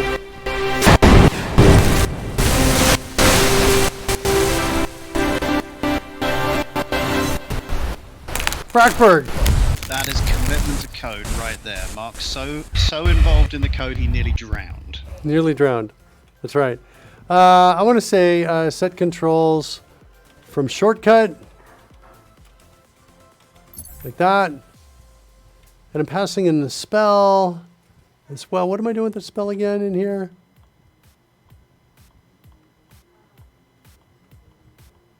Interesting. The spell is null. Okay. All right, that's okay. At least it's cleaning up. You know, this function is getting a little bit better. This one,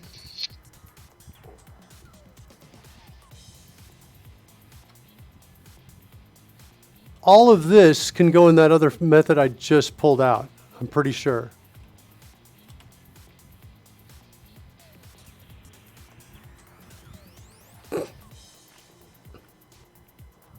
This one, set controls from shortcuts. That makes sense to me. Oh, but the return here does not make sense. Wait, modifies, oh wait, it does. Ooh, except for this return is getting me out. Hold on, let's undo, undo, undo. Yeah, that return is actually not doing anything else if this is just modifying an existing role. So we need to keep that there. Okay. Well, Bennett, it's an all-star streaming day. That's right. WorldWake is with us. How you doing, WorldWake? I was running into problems with WorldWake's fanfare as well, where I was getting litigiously close to things I was going to get sued for, trying to figure that whole thing out. So that was on pause. But WorldWake, glad to have you with us. There's Surly Dev showing you, yeah, we'll re-show the new intros. Fine, since we got new folks here. Here's Pyrocat. I'll play it live for you right now. Here it comes. Oh, so cute. Wait a little. Oh, look out, Pyrocat. Whoa. Whoa. Oh. Woo. Pyrocat, you're very powerful.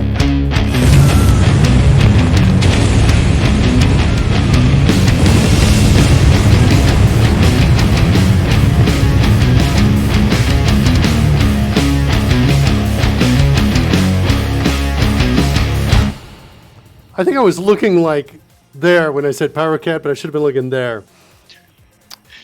Don't mess with that kitty cat. I got to go back to acting school. That's Pyrocat. Here's Pudding's new one. Here, we're playing it, doing kind of a rerun here. Here's Pudding's. Can I get some pudding, please?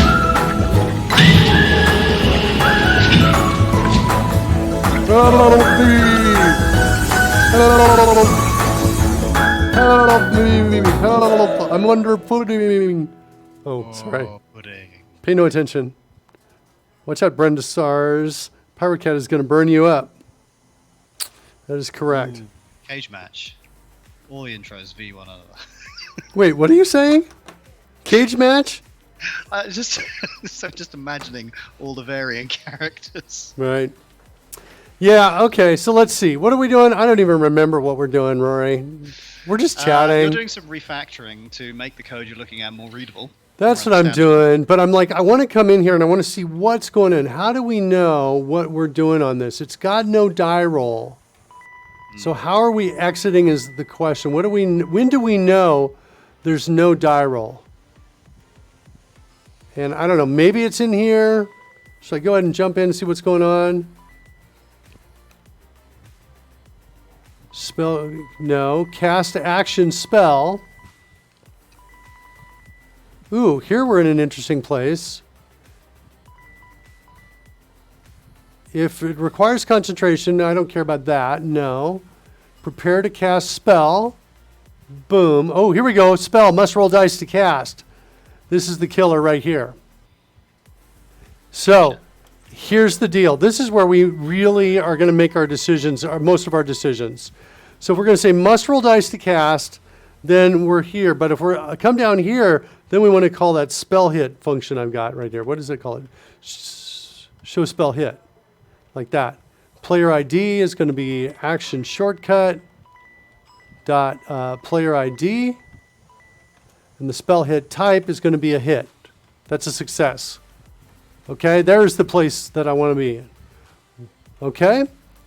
Yep. Now, if we must roll dice to cast, then we need to check to see if it's an attack. And if it's not an attack, then we commit here. So it looks something like this. The code here is going to be like if D&D utils dot is attack, and it's going to be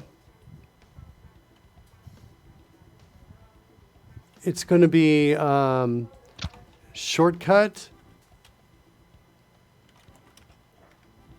Do I have, what is it? I'm calling it action shortcut in here. Okay, action shortcut dot, do I have a die roll type in here? Type, that's it. If it is an attack, if it's not an attack, then we're going to call the show spell hit. And that's also, we're going to call that essentially a success as well. So show spell hit is literally an impact. I'm sorry, ask me that again. What'd you say? Is the show spell hit effectively displaying an impact? Not really. It's not. The hit is really, it's like coming out of the hands is what it's really doing here. And so now, if I run it, let's clear the breakpoint. And let's go back and try it out here. So we're going to say, let's turn this off. Let's go here. If we do now, let's switch to Mage Hand. There, do you see that, Rory? As soon as I switched to it, and we heard the blood effect, right? So we've done that. Message, I think, is similarly done there. And Ray of Frost requires a die roll, so nothing happens there. But Ray of Frost is, I think, a damage. Oh, no, it's attack roll. So now we see what happens as it goes. So it's either going to be a hit or a miss. And that's a miss, so we should have a different effect. But we're getting and hearing the same thing every time because that's what the code is there. So what we want to do is we want to go in there, what is it? Show, spell, hit. Now we want to tweak this a little bit, is what we want to do.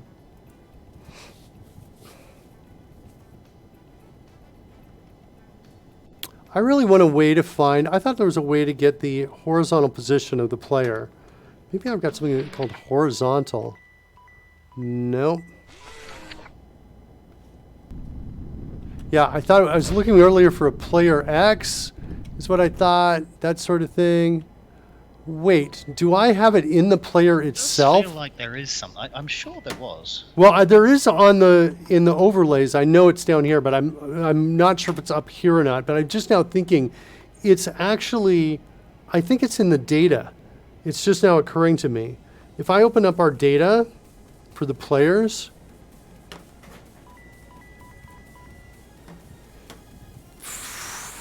no, it's leftmost priority. I thought maybe we had this, but this just tells where our position is going to be, but it doesn't say the X position on screen.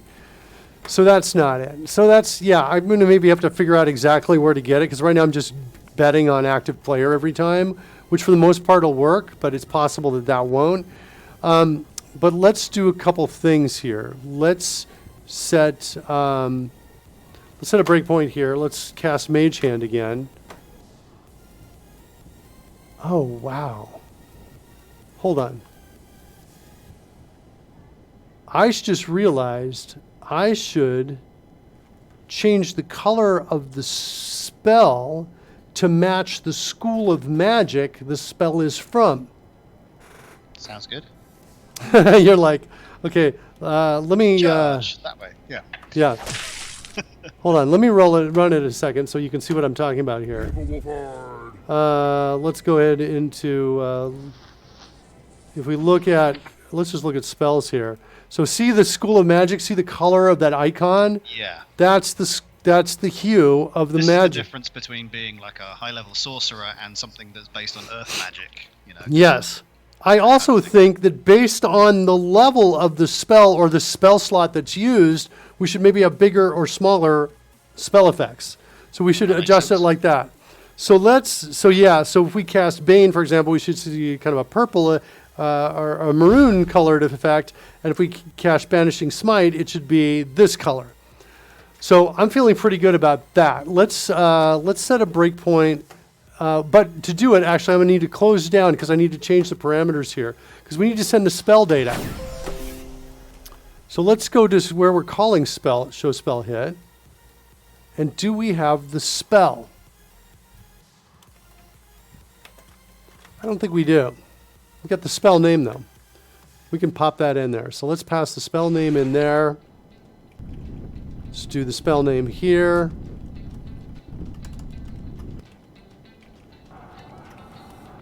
Let's, what do we got here? Spell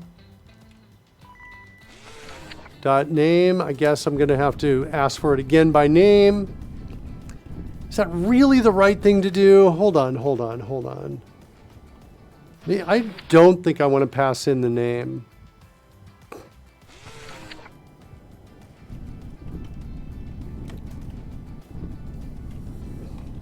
Do I have any data? So the dice have stopped rolling. Do I have a last spell cast? What do I have that starts with last? Spell slot tested. No. Well, I'm trying to figure out after the dice have stopped rolling what spell slot it was cast at. I only have its name. So I think what I'm going to do is this.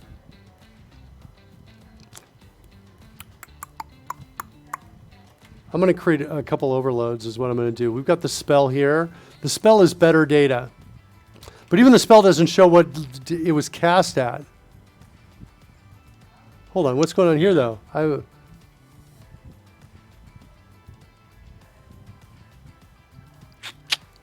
Well, if I decide to do it, we'll refactor is what I'm going to do.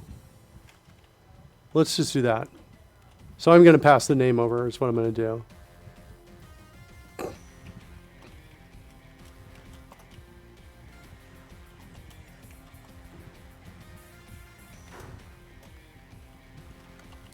All right, so now we're going to get the spell. So we're going to come in here. We're going to say all spells dot get spell name.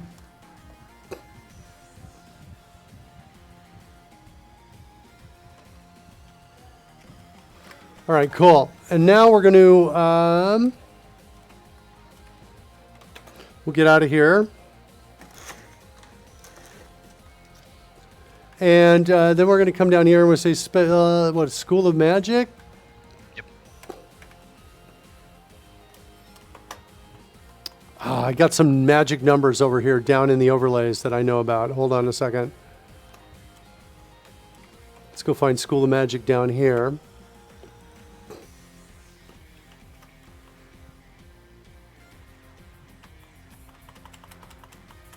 Let's get those magic numbers.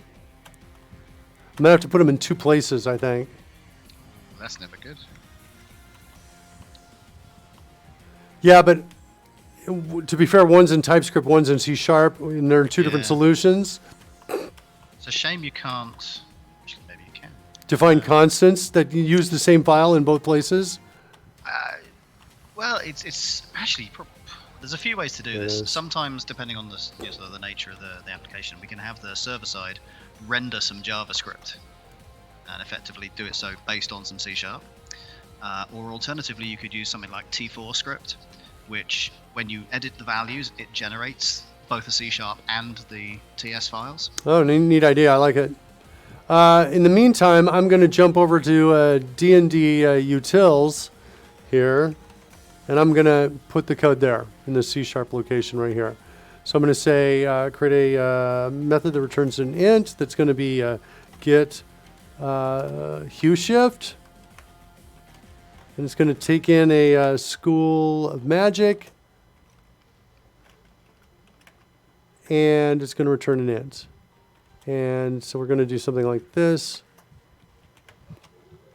So at least I'll have one place. There's my School Magic right there. So I'm going to come down here, drop a marker here.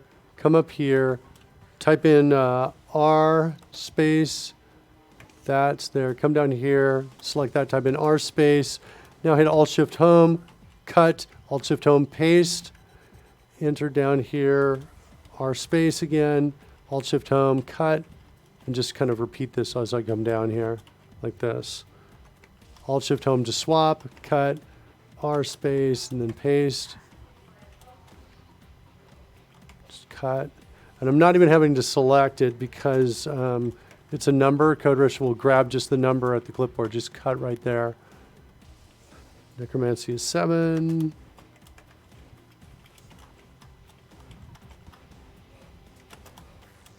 Invocation. Transmutation. It also helps that these are all generated in the right order as well. And then we do that, and then we're going to do a big fat return 0 right here, delete all of this. And so those are my hue shifts right there. So now I can get my hue shift from my D&D utils. And right up in this space is kind of where I want to do this. I want to say hue shift is equal to D&D utils.get hue shift and pass in the spell School of Magic. Like that. Good. I like that. And now I can come into my spell effect and I can say spell effect dot hue shift, set it equal to my hue shift. Sprite name is equal to this. Let's get a random number. So we're going to say we want a new random because I got 5 of these that are successful. And also we can change the scale as well. We're talking about doing that, but we're going to say new random, declare local, and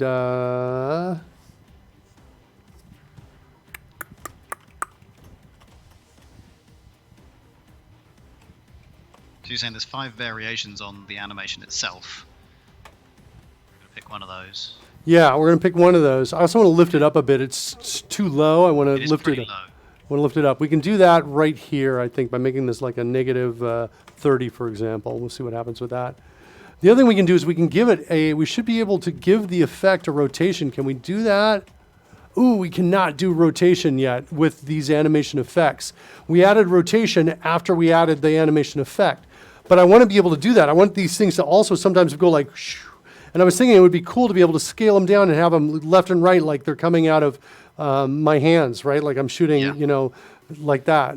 Classic fireballs out of your hands. Yeah, exactly, right? And the other thing is I want to actually layer another animation on top of these. So something else. So like if it shoots a fireball or a tidal wave or something like that, I want to throw something on top, kind of mix these up. But basically, that's what I'm trying to do, is make it look as much like, you know, a movie as possible. So I'm going to say random nix plus 1. This is going to be our offset. So we'll call this, this is going to be our spell animation index, I think is what I'll call it. I'm using the word index even though it's 1 index. It's starting at 1. And then this is going to be plus this dot to string. So that will grab us random versions of it. The hue shift is going to take care of that piece. We could also do this. We could say, let's play with the scale a bit. Let's say spell effect dot scale. No scaling here. Wow. Okay, so we don't have scaling yet either. So I'm going to say to do add scaling and rotation to animation effect. That'll be cool. All right. Now, if it's a miss, we're going to grab a different one.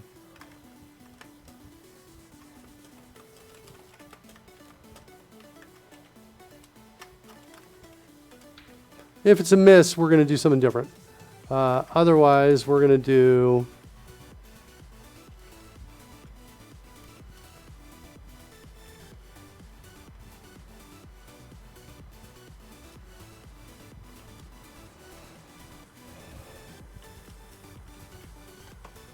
We're going to grab one of the random ones there, and down here we're going to say sprite name is equal to spell miss. And if this is the case, I also want to, I think, make it really noticeably darker. So I'm going to say brightness is equal to 50 instead of 100. But it's still going to take the hue shift as well. And it's going to play spell miss.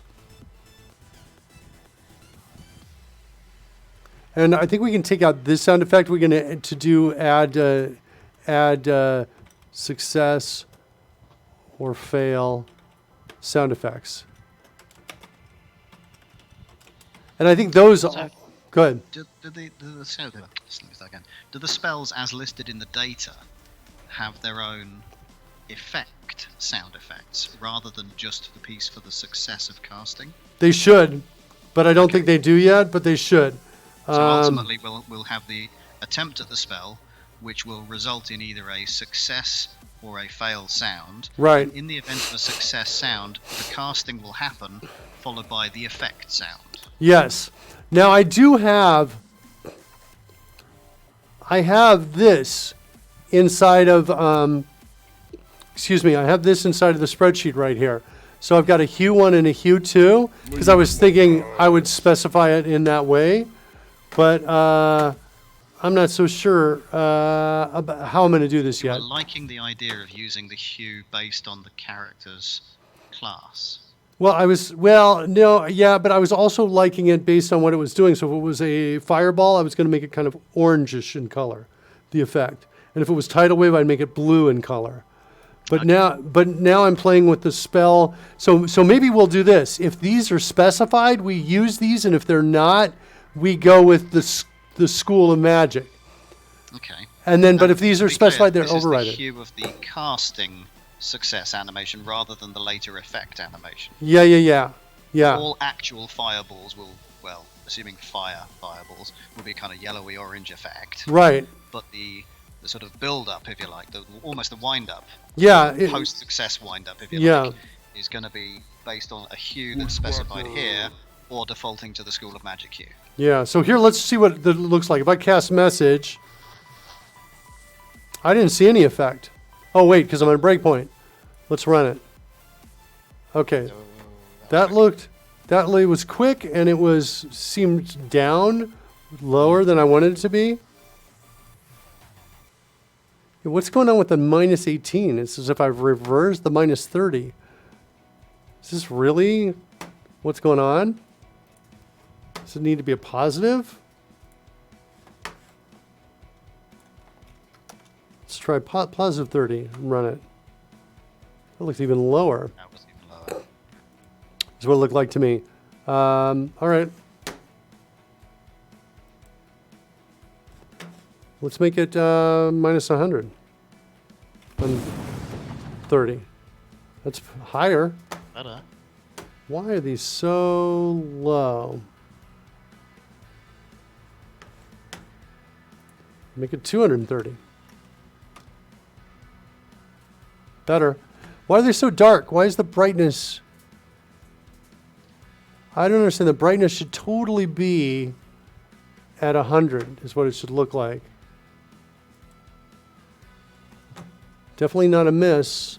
Oh, I've got these reversed. We were looking at the miss. Okay. I do this sometimes, where I get everything structured and I don't double check to make sure this lines up with that. Okay. All right. So now, trying to click that. There we go. All right. Let's try it now. Mage hand. Oh, Cool. That's better. And Purple. It's higher. And it was purple. Yeah, it was definitely too high. Message. Yeah, look at it. Cool. Look at this. Boom. Boom.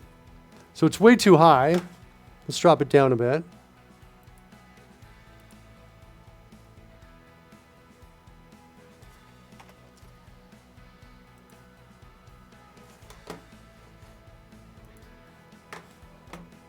Let's drop it down to 130, maybe 140. Whoops, try 150, see what we got with that.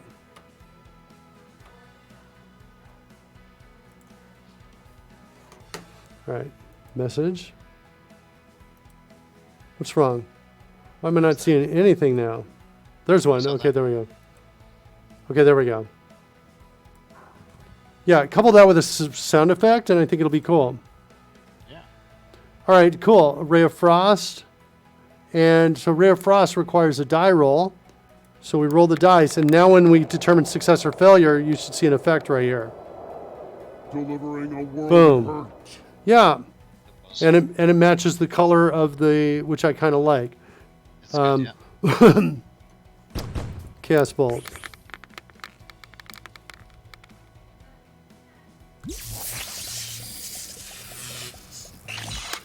All right, let's take it to the next level.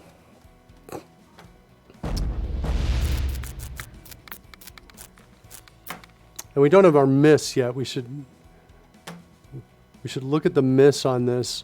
I think the miss is almost, it's still too bright. I think the miss should be like 25. Let's try another attack. I'm going to create my hidden threshold at like 22. So it's pretty much impossible to hit right there. And so roll the attack so we'll get a fail on it. True And Dungeon Master style, making it impossible for the players at the right moment. so, by the way, I can see this. I've seen my Dungeon Master set this to 40.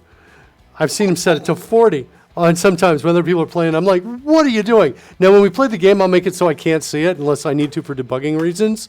But when I was watching him do it, I was like, you son of a, you are such, and I was like, yeah. He makes it seem as if you can win, but you can't. All in the name of good storytelling. Yeah, I suppose so. All right, what do we got? I want to make this, I'm going to make this 20, so it's going to be really, really dark, almost black. And what else do I want to do? I want to, there was a second, I know, I want to take it to the next level. So what I want to do is I want to come in and see what spell is. Spell's got a hue. And this thing right here, hold on.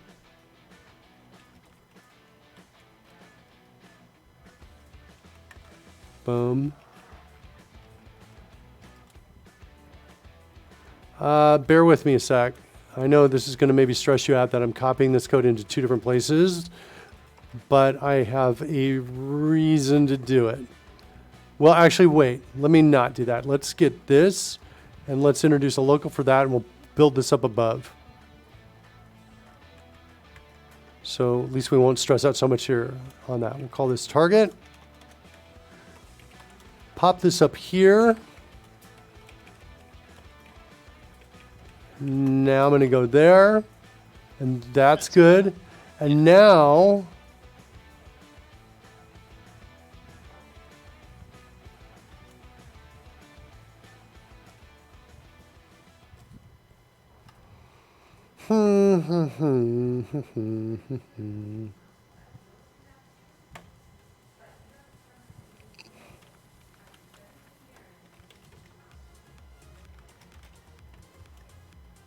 I'm passing random in. That's kind of interesting. Yeah, okay. I guess I can deal with all of that. Interesting that you said about passing the random in. You're also passing target in. However, we know that at the moment, at least, the target code is simply going to assign it to the spell effects target, and that's happening in the other half of the else clause as well. So it depends where you're going with this. If you want to keep that in there, that's fine. If there intends to be some kind of modification, but could you not also argue to have it ahead of the if? I'm going to call this multiple times. Okay. That's where I'm going. So and I'm just kind of thinking, well, you know what I can also do is I can just come up here, and I can put it inside of this function. Is kind of where I was thinking about putting this. I wonder if that's going to, if editing continue is going to choke on that. I'm not going to like that. And then now I can say, well, okay, I don't need like any of this stuff to pass in, right? I think, is that right? And then I just have to put these after where they're declared and using them, I think. Is that right? Let's see if I got this right. See if it's going to work the way I want it to. That's kind of what I'm thinking. There. And then clean these up. Like that. Okay. Now what's going on here with random? Is that my spell checker telling me it doesn't? don't know what that is with the purple. It's like, oh, it's a you can't make this. What's going on? This is, I think, edit and continue. Yeah. I'm going to kill the app. Yeah, but I bet it compiles. I think it's just edit and continue. It says, whoa, whoa, whoa, what are you doing? You're pushing me, Mark. And I'm going to push you back. You push me all the time. You cannot do this without consent. So wait, what is going on here with random? It is not, it's still underlined. We're not going to be able to do it? I think it just hasn't caught up yet. I think you were right, and it's edit and continue. Let's see what happens. Build. Yeah, you're right. Build succeeded. Okay. A little stunned, but okay. So let's set a breakpoint here because I want to actually do this. Leave it, love nuts. I want to do this intellectually.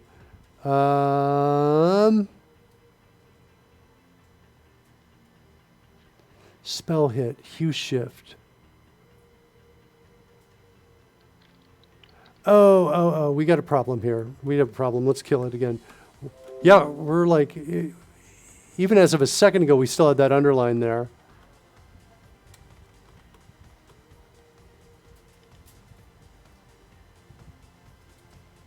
Yeah, you know what? I'm not liking my refactoring. I'm undoing it. I'm going to refactor a different way. Okay. All right.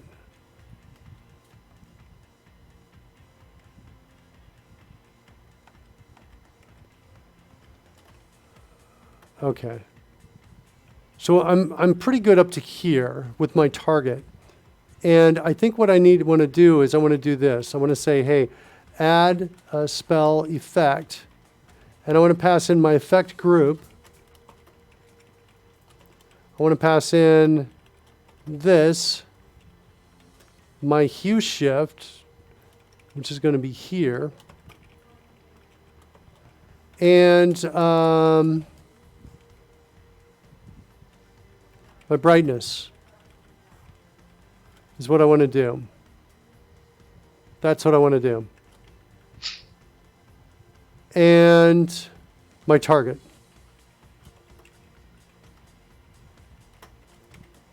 Like that. That's what I want to create. So let's do that.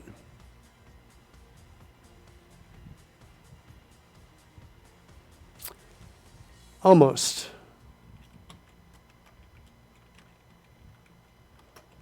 Get rid of group. Don't send in the group.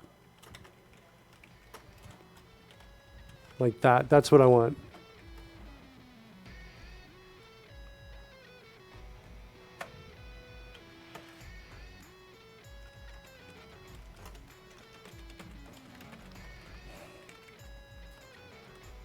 Hue shift, brightness. All right, good. Now let's do the real work here.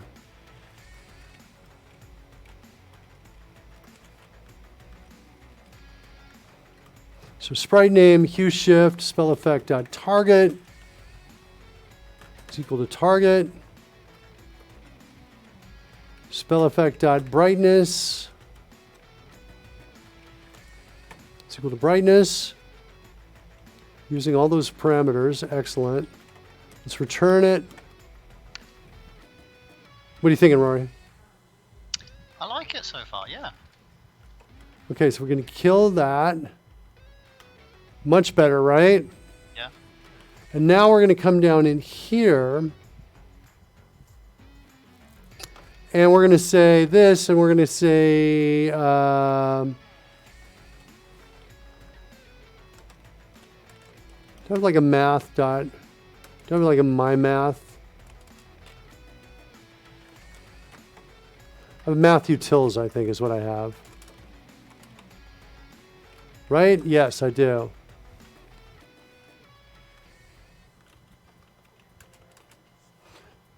Do I have a my random? I think I only have that down below. Around, but not available from here. Yeah, I think it's over in the other one. So we're just going to say random between 1 and 5. Like that. And then we're going to say spell hit plus that. That dot toString. Yep. the same hue shift as before. The effect is being added. The target's already being passed in. The name's being calculated. So that is essentially The the brightness. parts you've got below. I want to set brightness equal to 100 right here by default. So that's going to be so that's good. So now we get rid of that. We get rid of this. The next three are all taken care of as well. You've got the sprite name, you've got the target, and you're adding it. Good. Okay.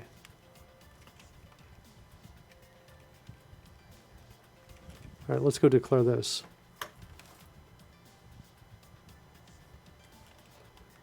I'm hitting control dot. There it is. Okay. Thought I hit it. Okay. Random between. Just going to return an int.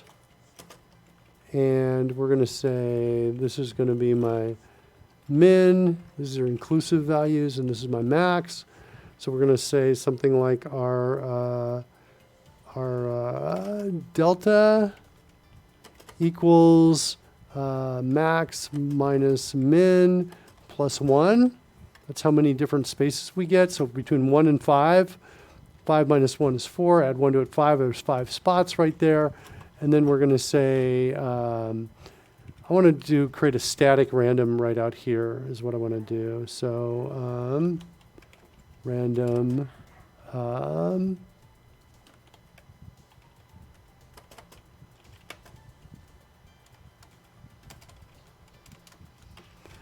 call this static, and then we're going to come in here and we're going to say random dot next, and it's going to be of my delta. So if I say, like, for passing the 5, it's going to be a number between 0, 1, or 4, and then I just add that to my min, and I think that's my result. Feels like it's got a shot of working. Mm-hmm. Okay, there's random between. Does that allow for your initial calculation to be 0? Here? Because you're adding it to your minimum. And if your minimum was 1 and your minimum calculation is 1, then that gives your minimum returnable value as 2. So max of 5 minus min, which is 1, is 4, plus 1 is 5. No, good point. I just want to say if delta 0, then we're just going to return min. Fair enough. Because that's it. There's the max and min are the same. No, good point. I love it. And we're writing code like pros here, kids. So we got to do, these are my to-dos right here. My sound effects are going to look like this. And now, here's where I want to do multiples.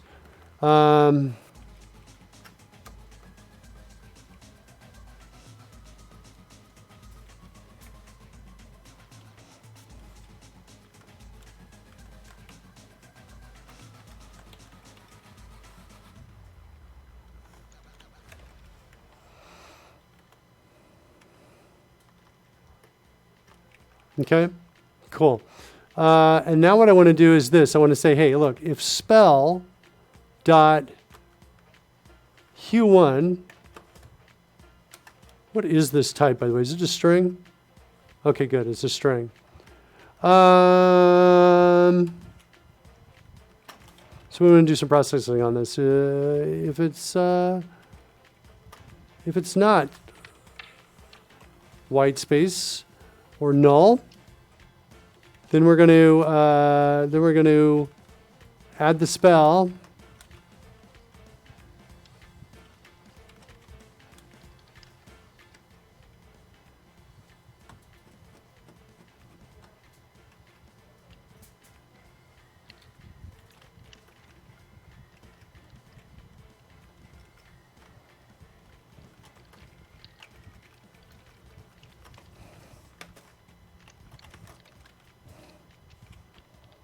Like that. I'm passing strings in here. I'll change this in a second. I'm going to create an overload for create spell effect that takes 2 strings. And then I want to do the same thing over here with hue2.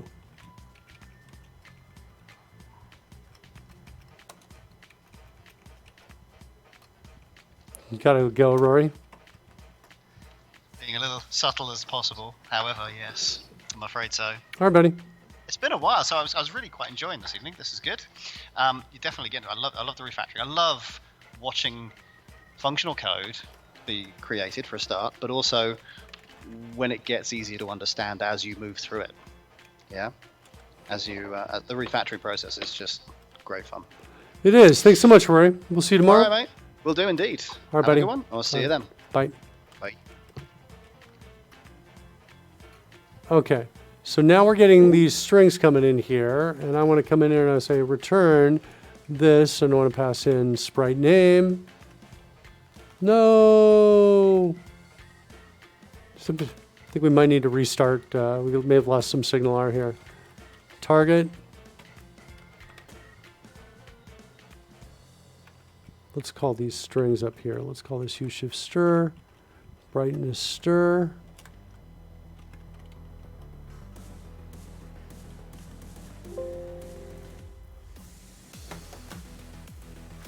And we lost control, just verifying. No, we haven't lost control, works.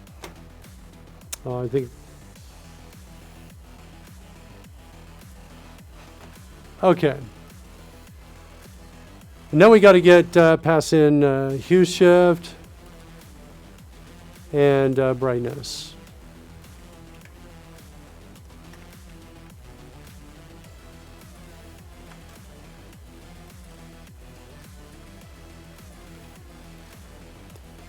And now I want to come in and say,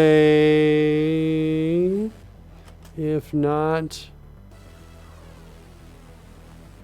well, wait, we have one of the shifts, one of these might have the word player in it.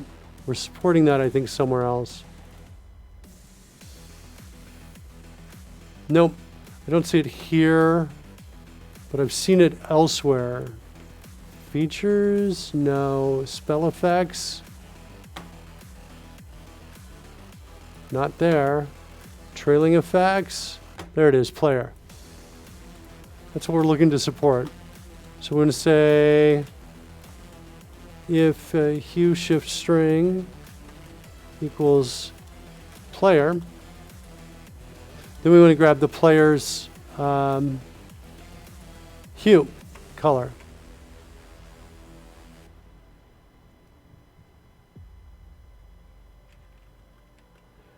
And I don't know, I'm going to get it from the active player for right now.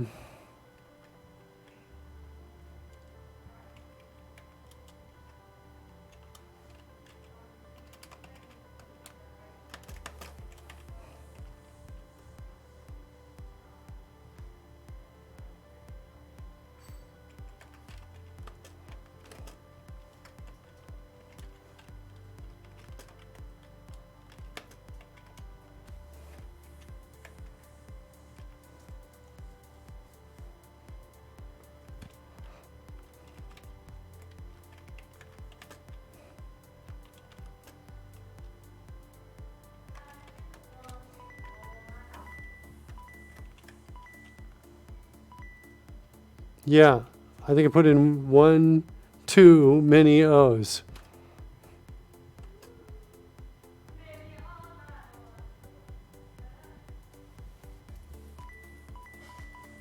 No, I'm going to do this. We're going to say hue shift is equal to 0. We're just going to throw that there. Is what we'll do. And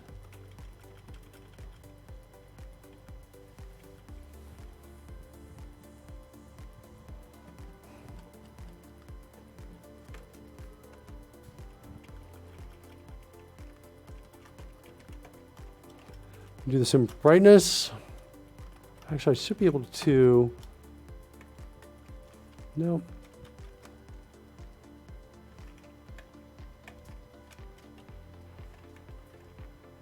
So equal to 100.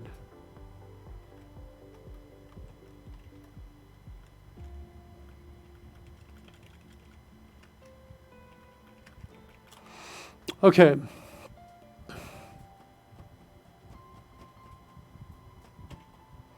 All right, so create spell effect is now doing this. And I think we're done. Ready to try it.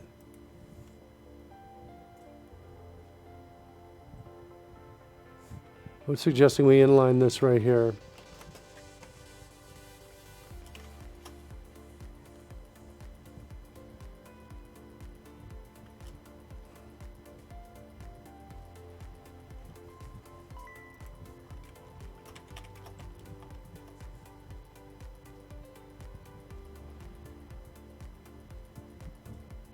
Okay, let's run it.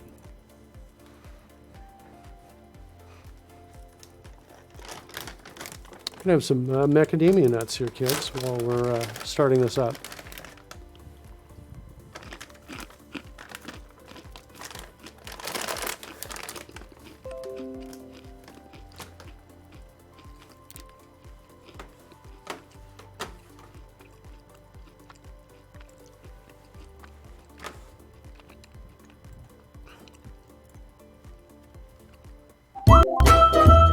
Whoa, whoa, Michael! Michael Jolly is in the house. He's coming back, he's coming back. Look out, don't hit the... Oh, Michael. Pull up. Gotta pull up, Michael. Yeah, I graced us with a stream this week. Yeah, I'm not into streaming live from remote locations. I'm not doing that so much, so...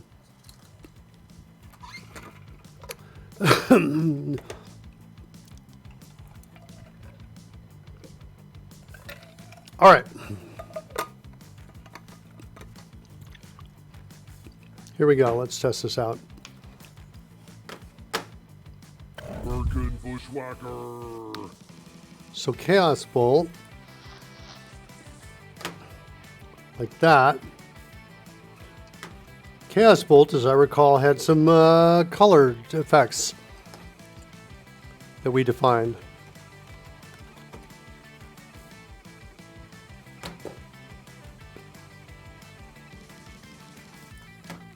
Right here and here. Chaos Bolt, 220 and 270. So it's got two of those. So we should see 3 spell effects go for this. One for the School of Magic, which is green. Then we should see one at 220, which is blue. And one at 270, which is a little more towards purple. So green, blue, and purple is what we should see when we cast and we roll this attack. And it's successful. It has to be successful. See what happens.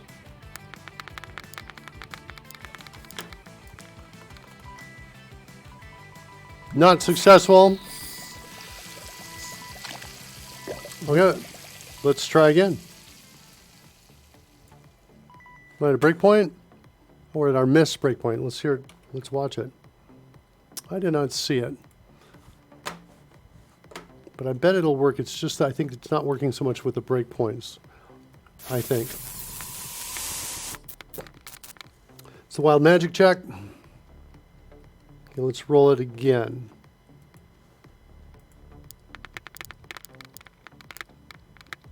Can we get a hit? Oh, you know what? I've got my... Yeah, that should work. There's a hit. I did not see the effect, but I had my eyes maybe up from the screen when that happened. Let's try that again. Let's try... no, I want to go back to here. Roll the attack. Hit. Did not see it.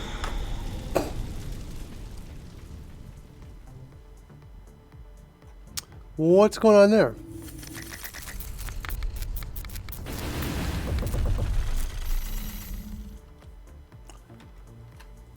What's missing here? Sprite name. All right, let's, I don't know, set a breakpoint there. See what happens.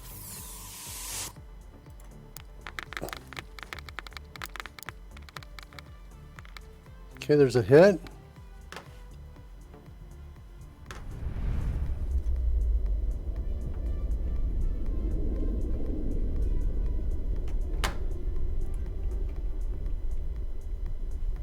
Spell hit 4. That looks good.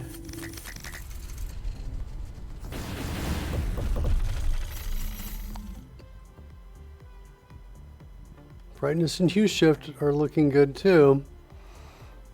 220. Spell hit 5. That looks good. Why are we not seeing it? Why are we not seeing it?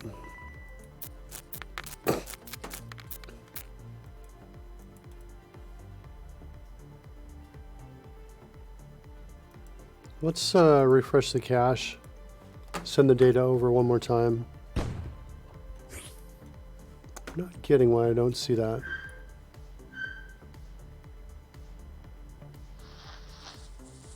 How you doing, Michael Jolly?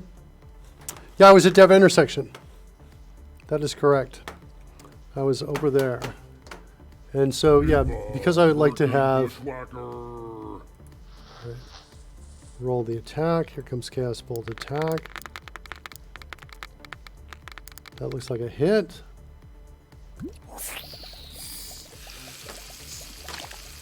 Still got my breakpoint here.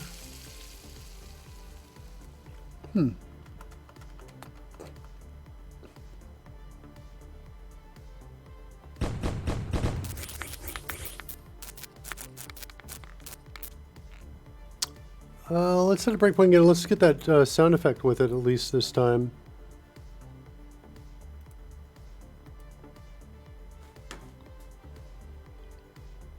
Ooh, this is message. I could recreate it with message as well. Let's get the sound effect in here too. Let's see if we're hearing that. I'm not hearing that sound effect.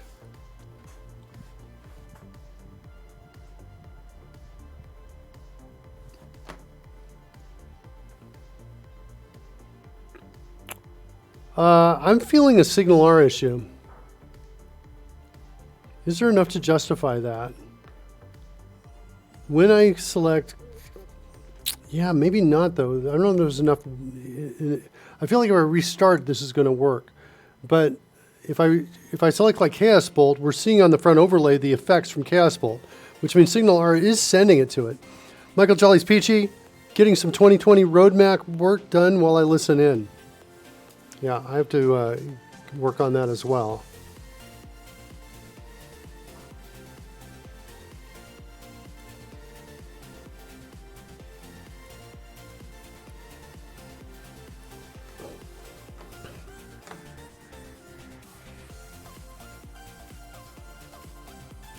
The spell names seem correct. I think we're going to have to go down and set a breakpoint down below. Let's refresh this so we can set that breakpoint. Down our overlays down here. Was it? We called it was like trigger effect, I think is what we called it. What? Trigger effect.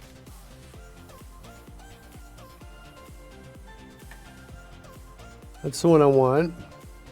It's a group. We go through the effects and we trigger each one individually.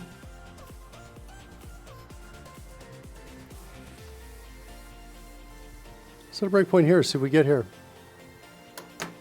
And Mage Hand. Cool, we get here. Well,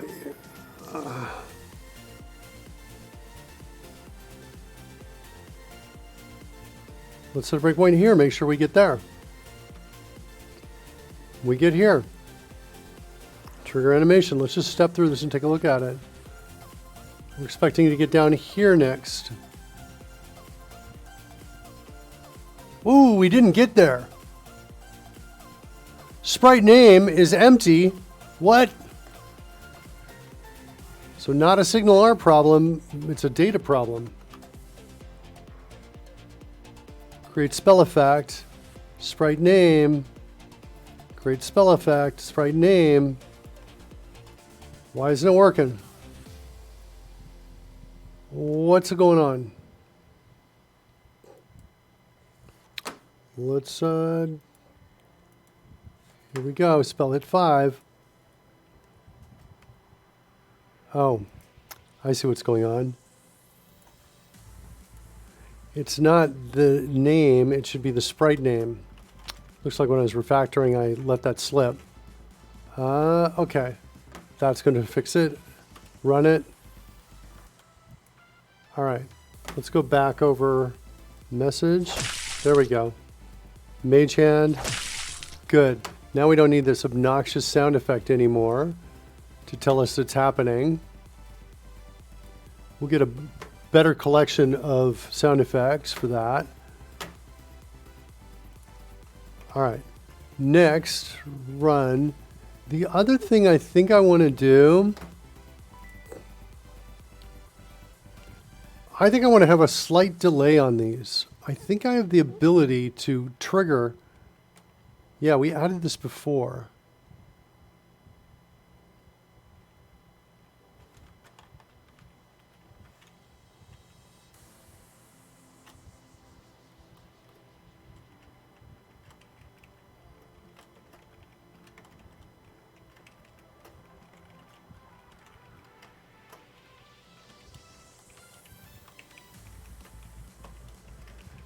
So I think the effect has got a trigger after or something, a trigger time offset milliseconds. So we can have it go 1, 2, 3.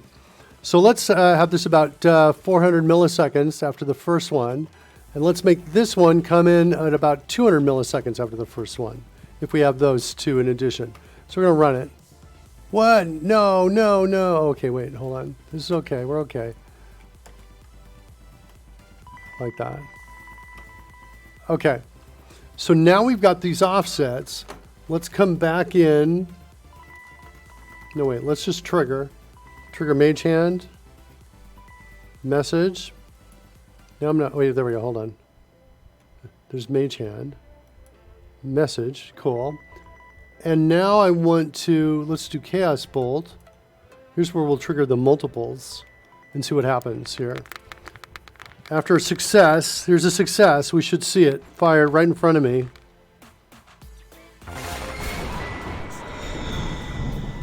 I saw 2, but I was expecting 3. Why didn't I see 3?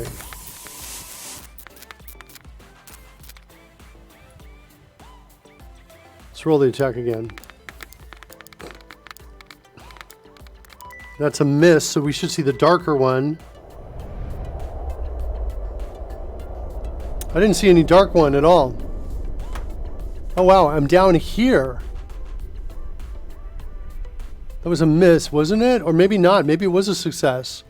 8, with my bonus is plus 6, it was a success. Okay. So we're down here. We're getting down inside of here. That time I saw 3. Boom, boom, boom. Okay, cool. Cool. All right, I'm into it. Let's set the hidden threshold high so we get a miss. Try again. Roll the attack. This is going to be a miss. And let's see the effect in front of me. Nice.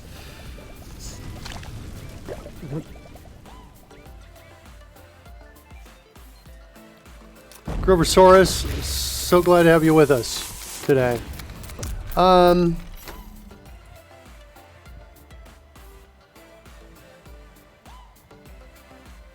All right, I'm kind of feeling it. All right, back to mage hand. Boom. We just need special effects, sound effects in there. Message goes immediately. Ray of Frost does not go immediately. It's got damage dice, so it's not an attack, but it needs to roll. As soon as I roll, it should go, I think. No. Does it wait till after the die are back? Maybe that's it. And it's a miss. Oh, it's actually an attack? It's a range attack? It is. Sorry, my bad. Lightning Lure. That's a saving throw, right? There we go. Okay, roll this. So now when I roll it, we should see an effect right here. Did not see it. Is it after the roll coming back? Why is Lightning Lure doing that on the roll?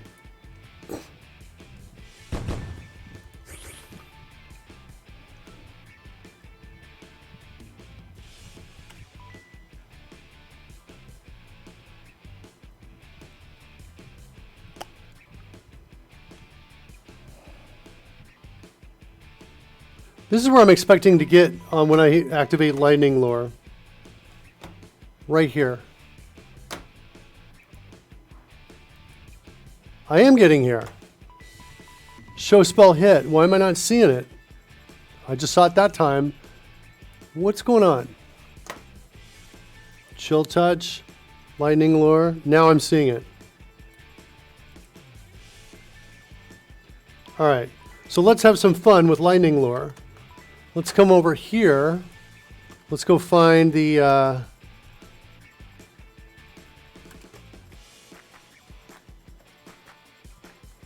there's lightning lure right there. Let's go get its hues right here, and let's set them to what we want them to be for lightning lure. Now I think I have in here something called spell effects. Here it is right there. And let's hide the scroll so we can see more of the data here. Lightning lure. So these are the hues I'm using. I'm using 45 and 220. So now I can come over to my spell and I can have those same ones hit here. I can come in with a 45 followed by a 220, like that, for lightning lure. We can come in and we can say, let's go to my folders, make sure I've got the right folder here. Copy that. Go back to my spells. There it is right there. Download. And there's my spell data. We'll replace it, yes. And let's reload. Initialize the player data again. And we'll try that lightning lure out. All right, here we go. Red. Oops. Merkin Bushwhacker. So there's Mage Hand. Here comes lightning lure. See what happens. Yeah.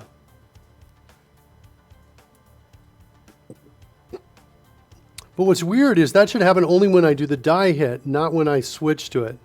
Switching to it. This time it didn't. The first time I switched to it, it did. Now when I roll the dice, this is when we should see it.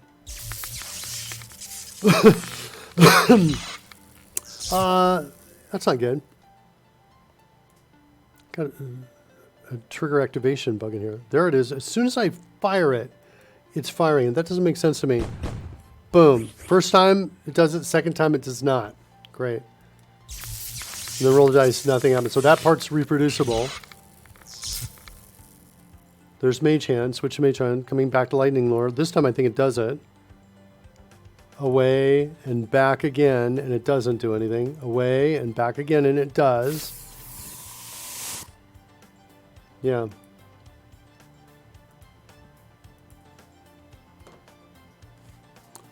And rolling damage doesn't do anything on that. All right, we need to find out why we're getting called in here.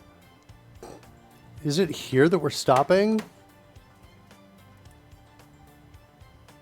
Lightning Lure. If we're not an attack, and this is not an attack, and we have to roll... Wait, hold on. Oh, yeah. Okay, so we are calling this kind of on purpose here.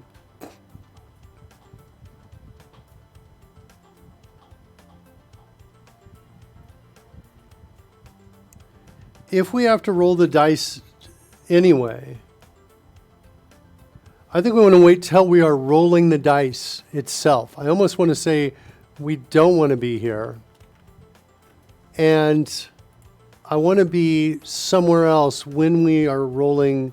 We actually are rolling those dice. What are we in? What are we in? Cast action spell. What's our call stack here? Yes, we just activated the shortcut. So that's kind of not where we want to be. And then when we roll the dice, boom, that's when I want to trigger it. So let's go find that.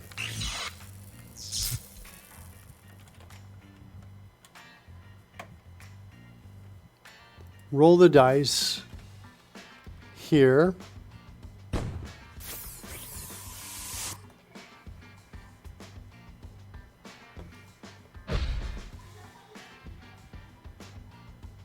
We've got CodeRushed over there.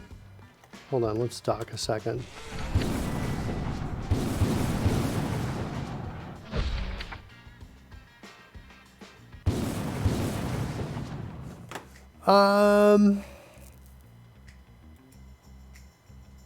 So here's where we need to figure out, are we essentially invoking a spell in this die roll?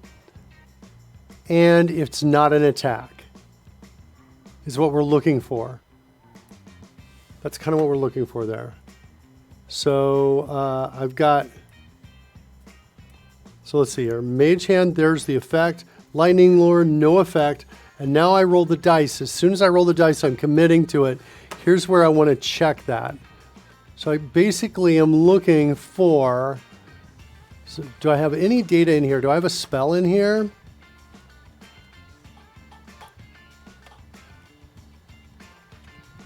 All right, so let's do this. If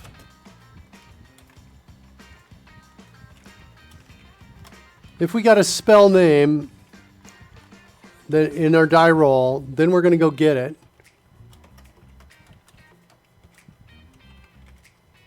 Whoops, all spells dot get spell name. Grab the spell.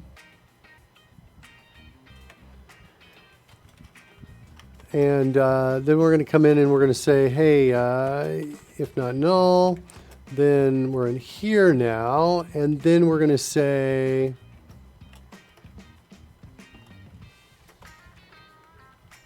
do I have a die roll type in here? Do I have something called type, spell type? No, I don't think that's what I want.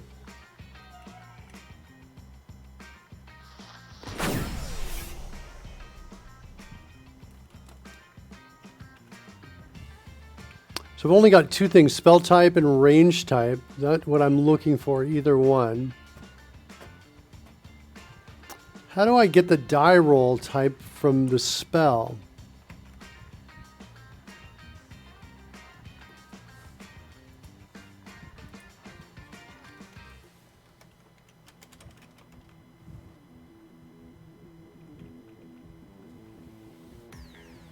Got all these from methods in here. From casted spell.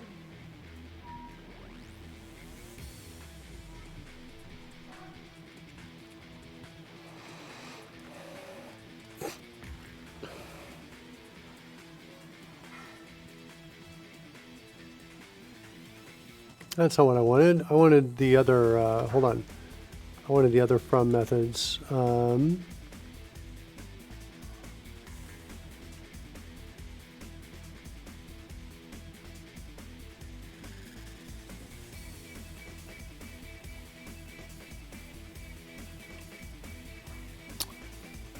I need this in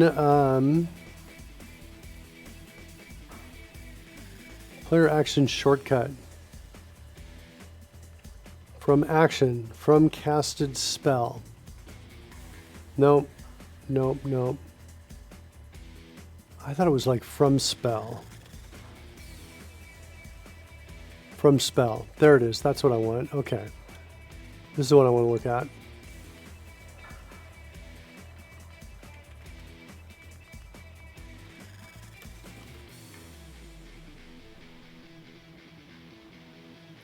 Get dice roll type. Shortcut DTO type.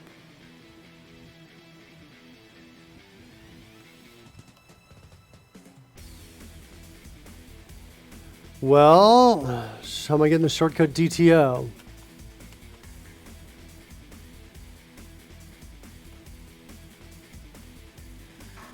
Shortcut DTO is passed into here to from spell.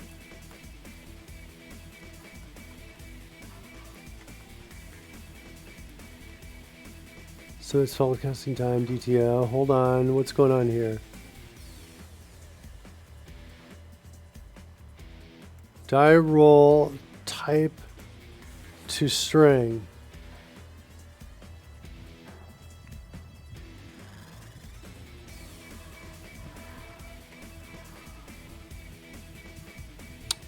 Wow.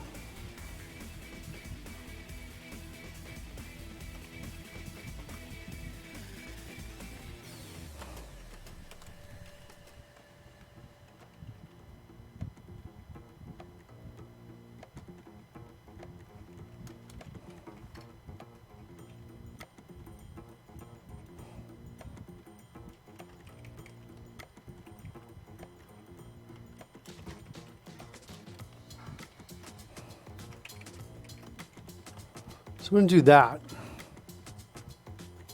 And I'm going to refactor all of this and put that inside of there.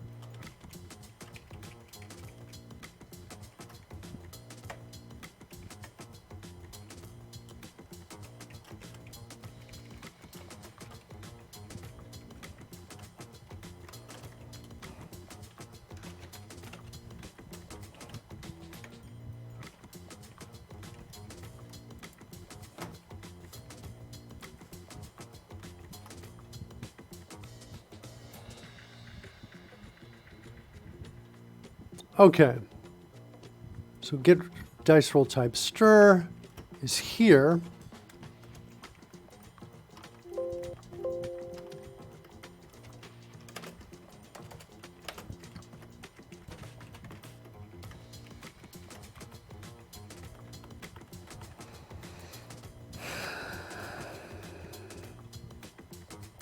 And then we saw elsewhere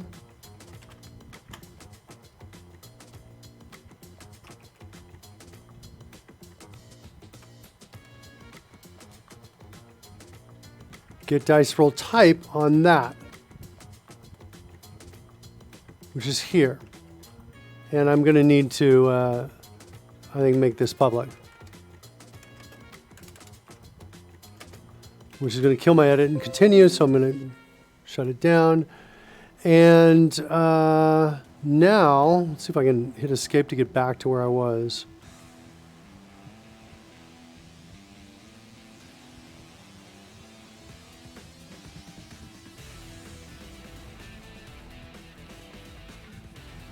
All right, so here we go. So this is going to be a player action shortcut. Get die roll type stir from the spell and pass that into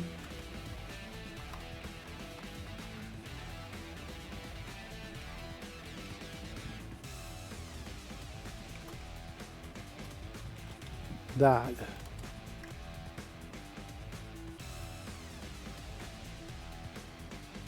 Now we've got a die roll type out of that.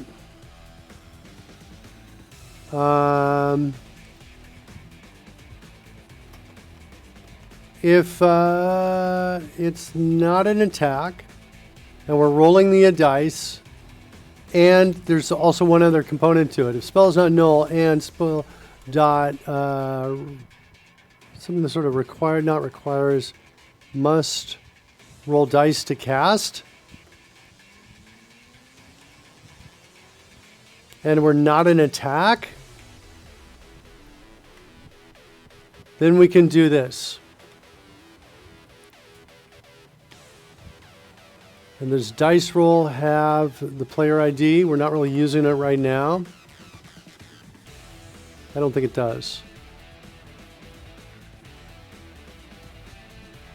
Yeah, we kind of need something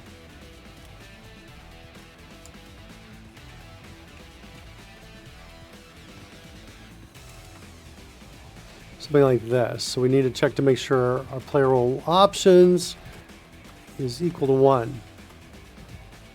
So it goes like that, I think, and I think that's the fix. All right, let's run it. Nope. What is it not like about this? Dot count. There we go. All right, let's run it.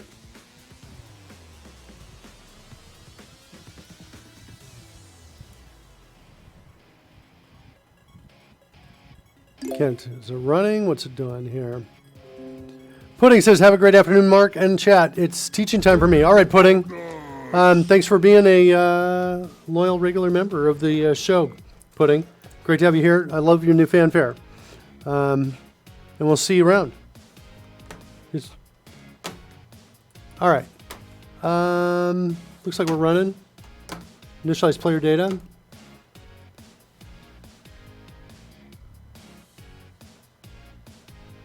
Merkin Bushwhacker.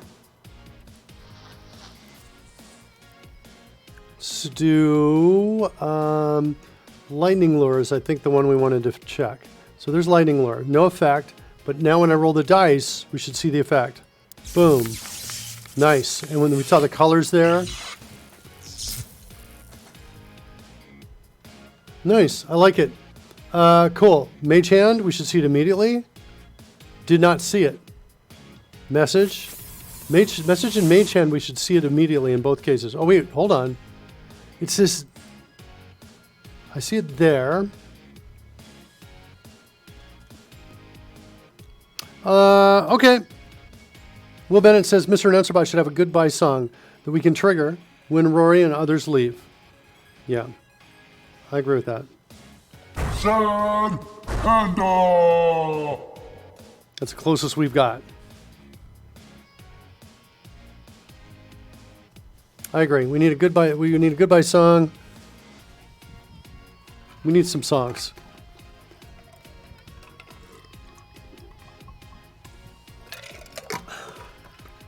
All right.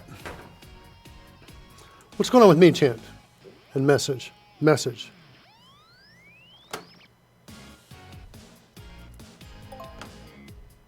Mage Hand, that one worked. Message, that one worked. Mage Hand, that one worked. Message, that one worked. Oh, that one did not. That one worked. Message, Mage Hand, message, Mage Hand. What if I wait a little bit? Now message. No, wait a little bit. Mage Hand. I don't understand. Why is it working and not working? Click. That one didn't work. That one didn't work. 1, 2, 3. I'm wondering, I don't know, I'm thinking, is it performance? What the heck's going on here?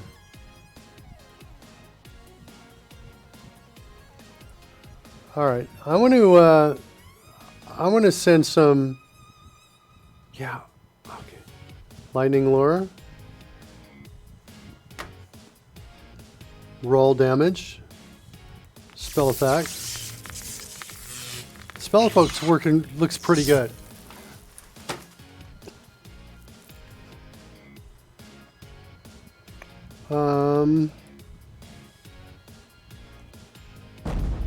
Fireball, roll damage.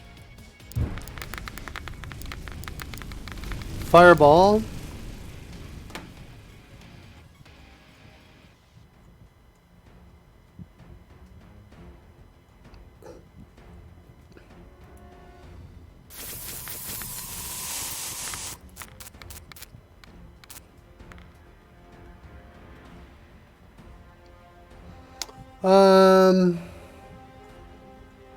Wait, why don't I see Fireball? There it is, right there. Fireball. So let's throw out like 20 and 40 for Fireball. See how that works out.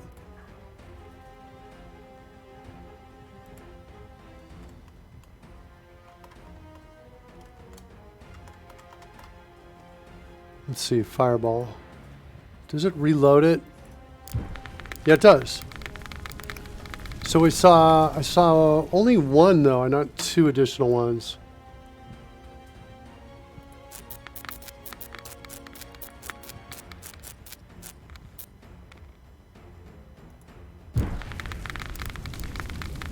Yeah, I only saw two there. I should have seen three.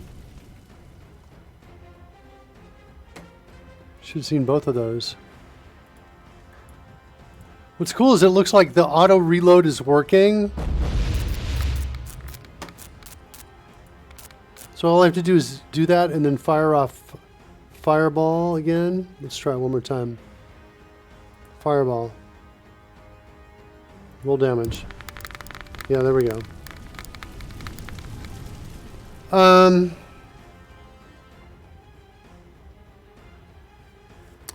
I almost think I want those on top of the player labels, maybe. No, let's think about that.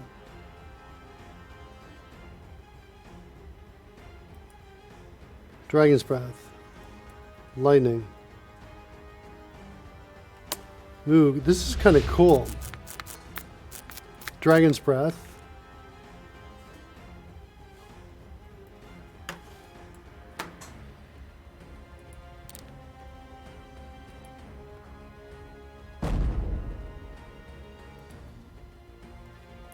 So fire.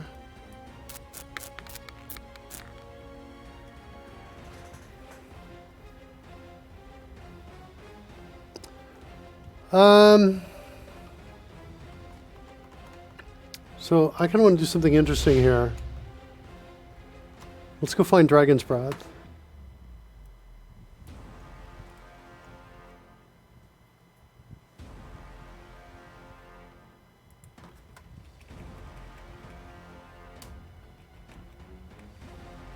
Here's where we're asking the question. And I think what I want to do next is I want to say, hey, if the damage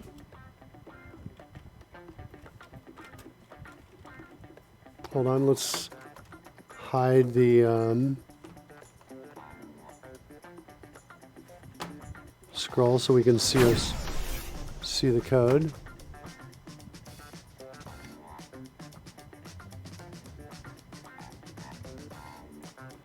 So if that damage is equal to 1, which is acid, then I want to do, I want to call it something like this. Add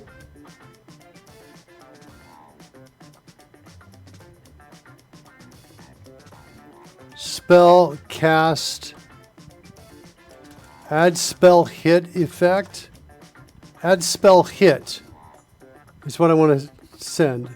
And I want to pass in the color of that, which is green, which is, I think, about 110. So if it's 1, which is acid, we'll pass in green, like that, add spell hit.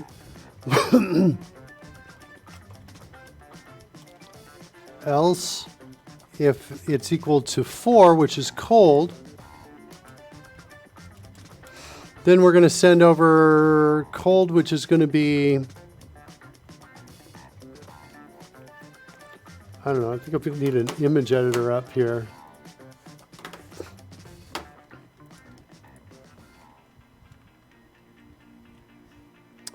I think it's going to be about 180 is what I think it is. And it might be a little brighter too. So we might say, can we do 120 brightness? I think we can exceed brightness with our engine. And then if we're in 8, that means we're fire. So we're going to add the spell hit for fire, which is red, which is at about, let's make it about 10 or 20. That's kind of a nice orange over there. We don't need to mess with its brightness at all. And then if we are at 32, why did I go to 32 and 256? Oh, I wonder if these are the actual values of the damage. I bet they are.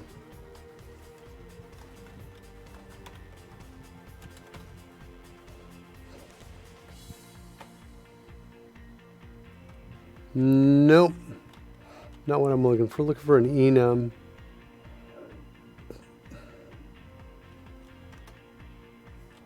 Let's go find just the enums here.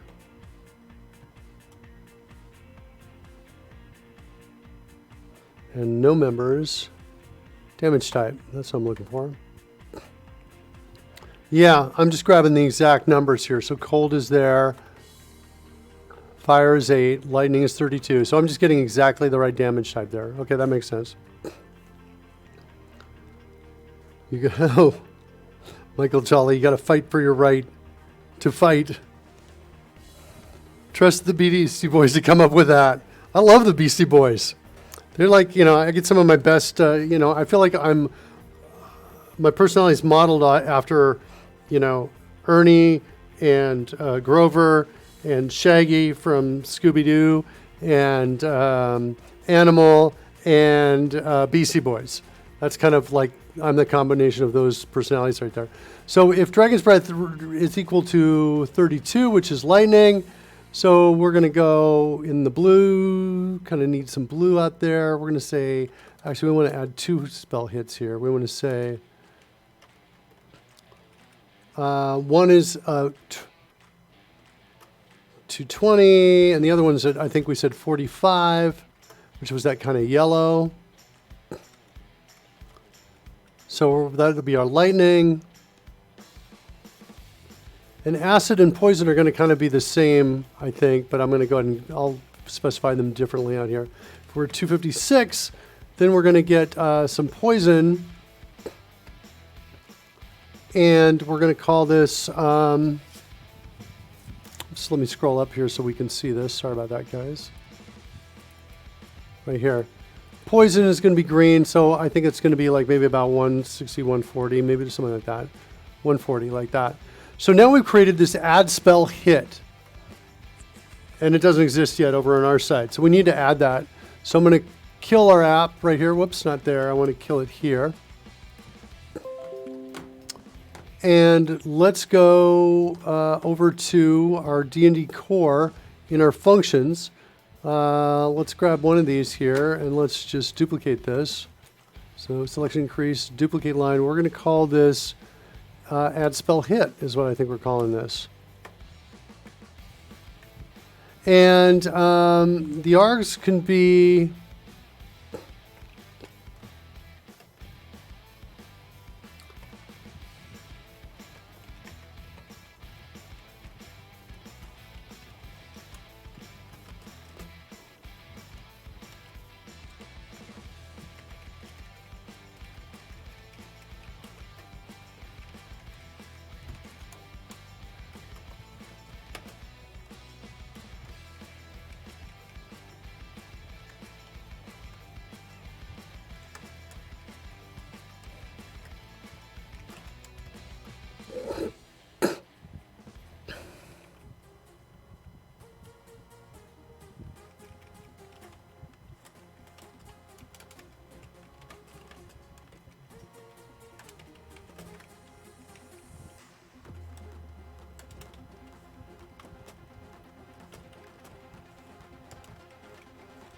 all right, here we go.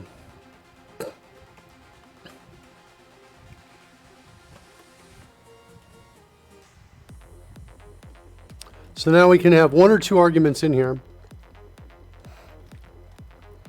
And now we want to say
all right, so there's my brightness, getting that.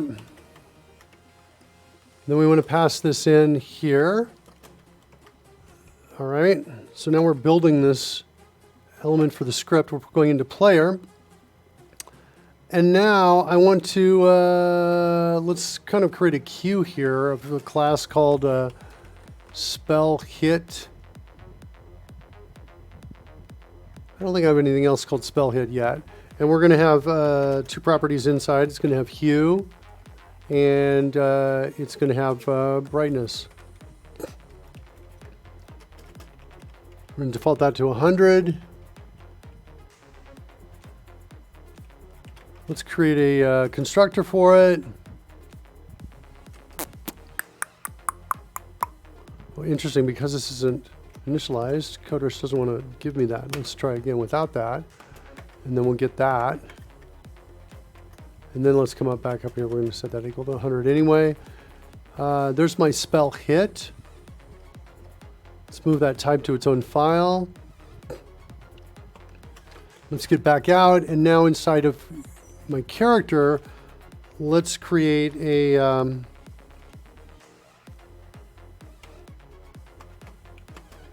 think I'm just going to do it as a list here. These are going to be our spell hits, like this, or additional spell hits, something like that.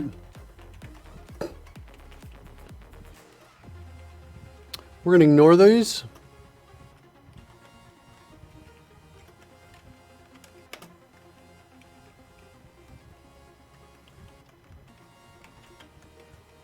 Like that. Now down here, we're going to say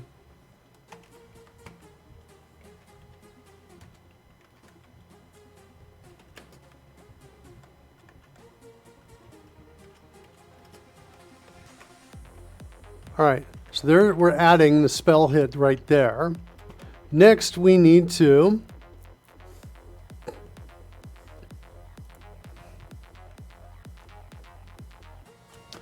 maybe I'm going to make it a queue.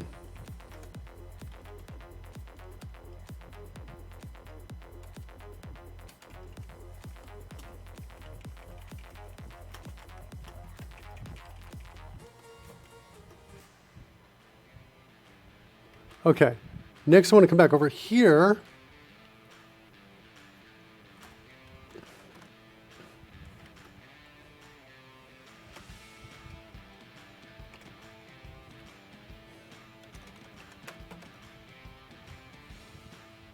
Whoops.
All right, getting the player.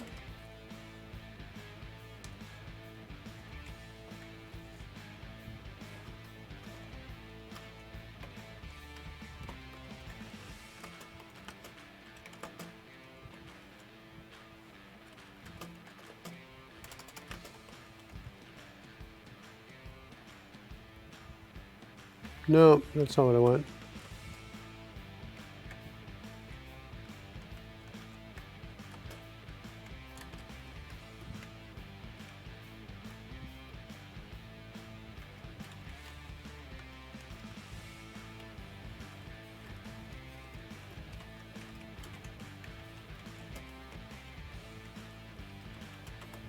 All right, while the additional spell hits count is greater than 0, then we're going to say spell hits dot DQ.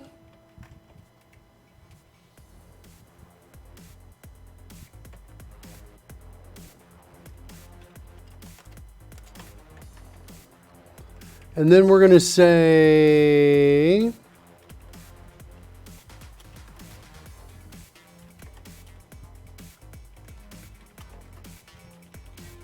I'm going to just keep building these all the way along here.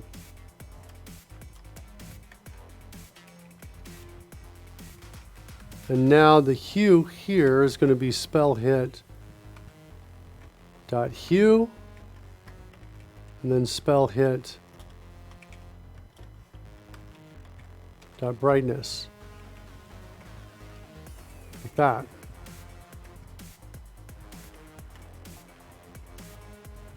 All right.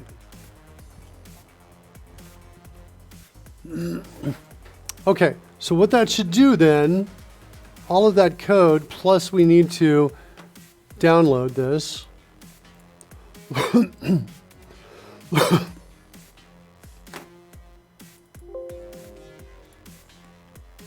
Okay, there's the new data. All of that code should allow us to then make a choice, and based on the choice we make for what kind of spell to cast. Uh-oh. Oh, it's not add, it's push, isn't it? Or Q, isn't it? not in Q, it's push. I'm pretty sure it's Q. NQ.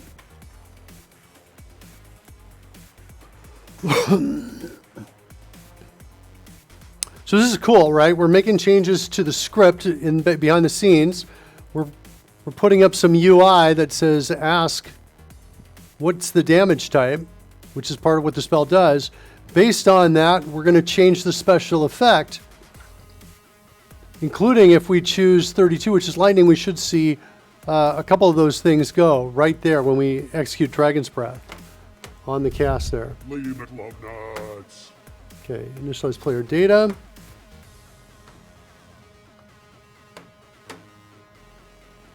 Switch over, Merkin Bushwhacker.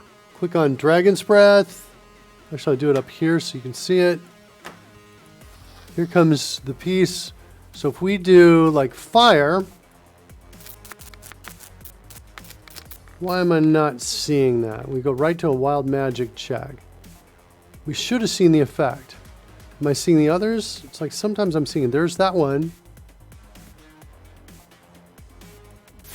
We may have a triggering problem with Dragon's Breath. Let's try it again. Let's add 10 minutes. Dragon's Breath. Cold. There we go. There we go. Cold worked. Okay. To add 10 minutes. Cast Dragon's Breath again. Let's do acid. We should see green. There we go. Add 10 minutes. Dragon's Breath again. Try lightning. There we go.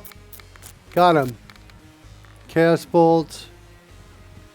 Oh, I should do add 10 minutes to it. Make sure we're done. And I should clear my. Okay, one more time. Sorry, not cast bolt. I want to do Dragon's Breath and do. I did lightning fire. I haven't tested fire. Okay. So cool. Just need some special effects, and I want to do some rotation. You know what? I think I want to do, I kind of want to pump in rotation here and finish that up. That'll be the last thing I do today. Let's make sure I'm good here. Hold on, what are my messages here?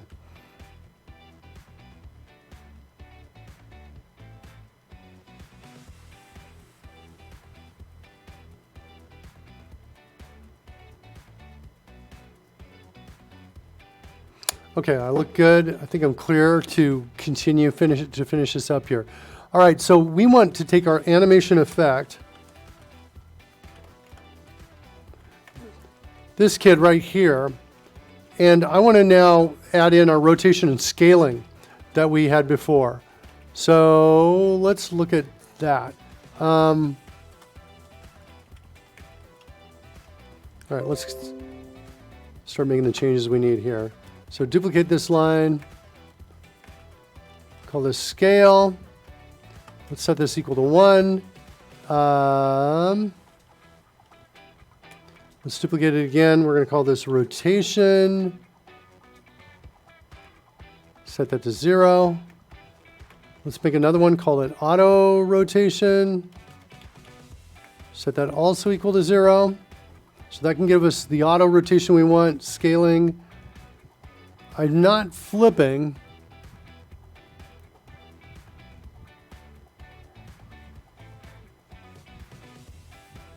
Does it make sense to flip it?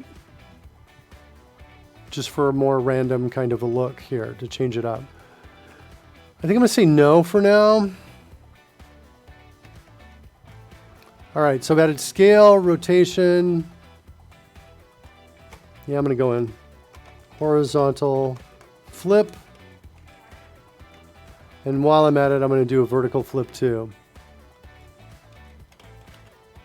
Like that. Okay, so I've added these properties right here. Oops, these need to be booleans.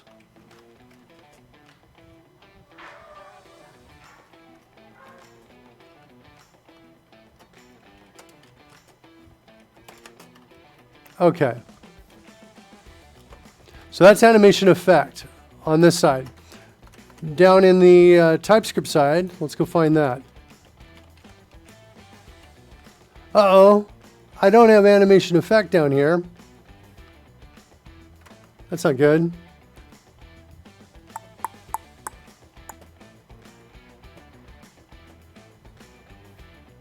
Let's go find secondary brightness.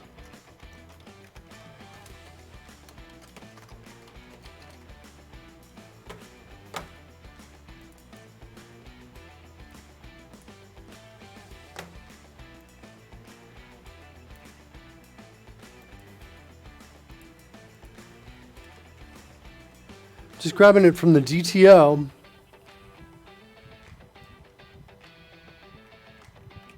Whoa, horizontally flippable, what's that?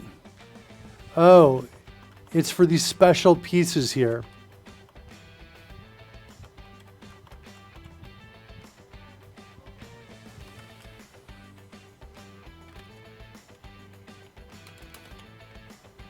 All right, let's just start using them. We're going straight from them.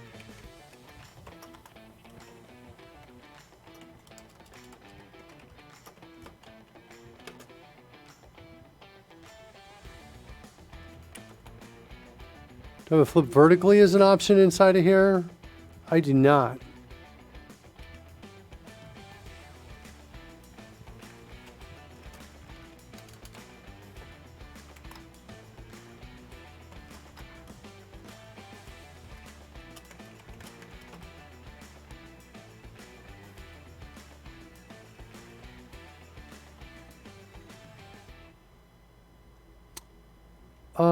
Wait, why do I only have, I don't understand why I've only got those two properties and sprites effect.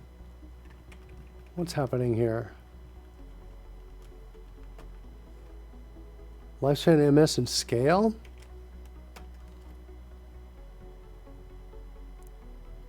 It's a visual effect.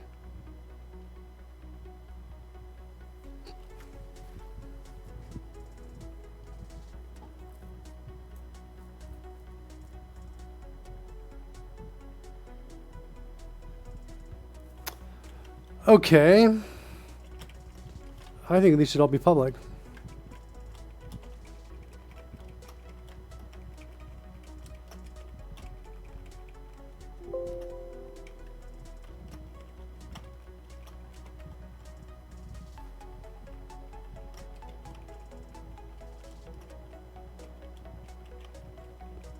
And I think we need a flip vertically.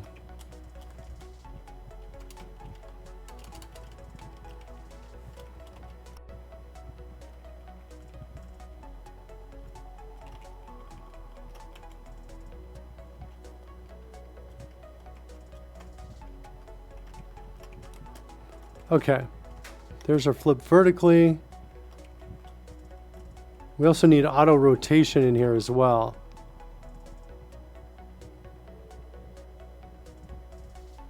Okay. So vertical flip, flip horizontally.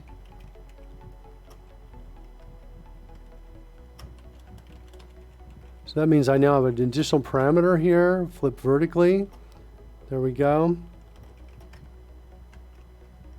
And I think I'm going to go nuts and keep passing in more of the parameters here. So let's see what we did. We took care of these two. We now have scale, rotation.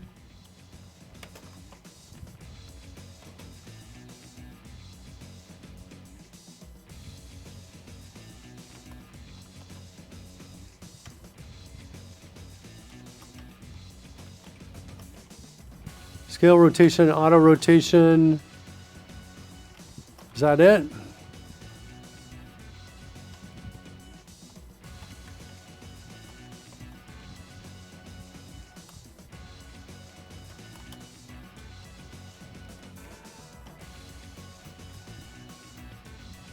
All right, scale, rotation, auto rotation.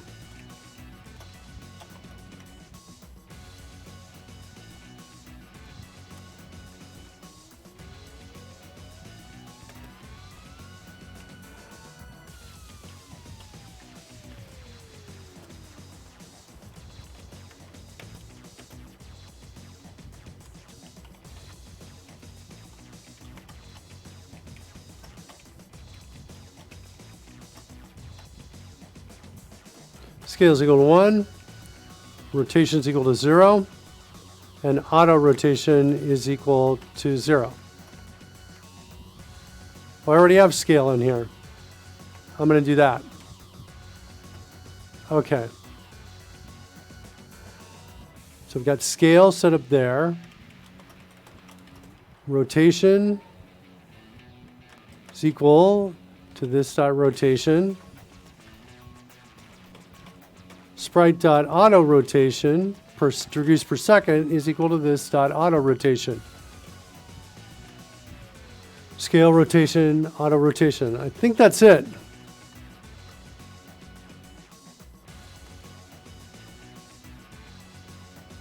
Yeah, I feel like that's it. So I've got the app and the overlay. Let's go refresh that overlay. That's going to be both on the front and I think the back as well. We're going to refresh both of those.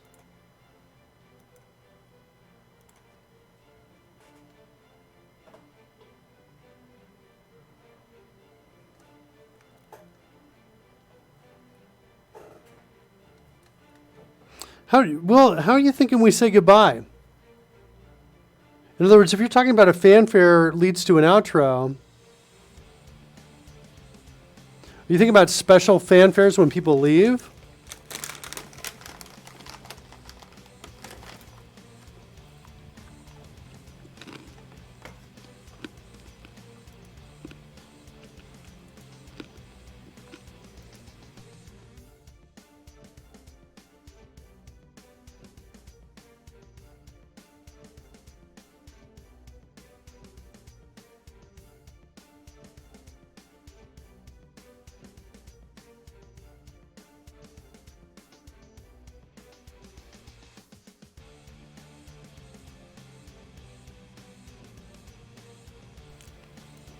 Okay, so the problem is, or I guess the challenge is, how do they trigger the departure? Maybe I just do it with a button. I think that's got to be it, or there's got to be a command that they can trigger to fire it off. Okay, so let's see. I've refreshed both of those. Am I running here yet? No, I'm not. Let's run it. And I want to do some rotation. I want to do some playing with the rotation and the scale. Let's do this.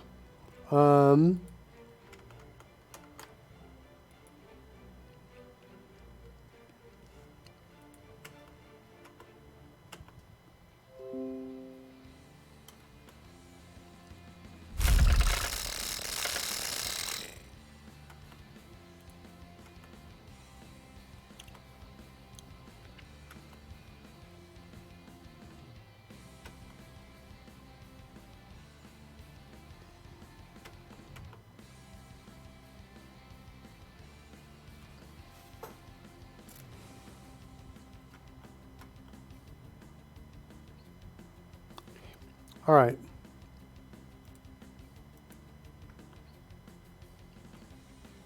Set a breakpoint here. And let's initialize player data. So we'll play with scale first. I'm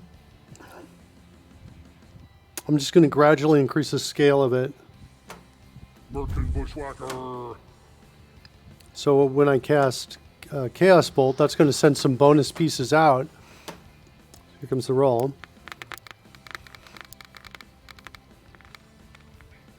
Breakpoint. Okay. So we're going to start with a scale of 1. Let's make this a double. And we're going to say effect bonus dot scale.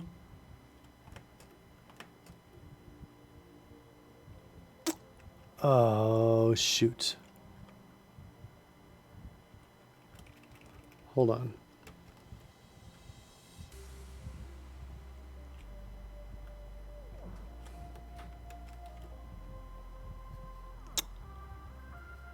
All right, hold on. I'm going to break this and stop this. I want to change the return type on this, and I can't do that without hitting continue. So there.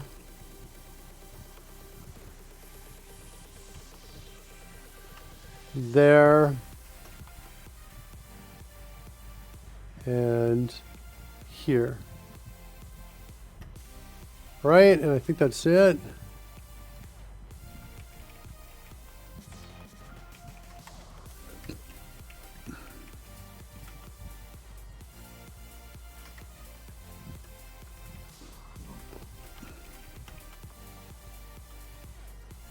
Okay. So we're going to say scale is equal to 1. Then we're going to say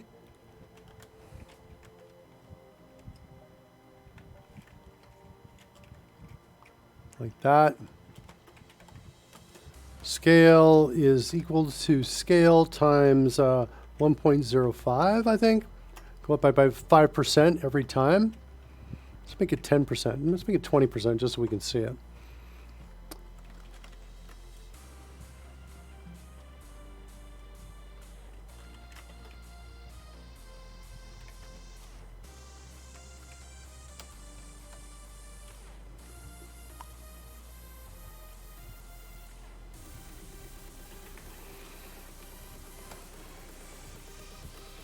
All right, let's run it.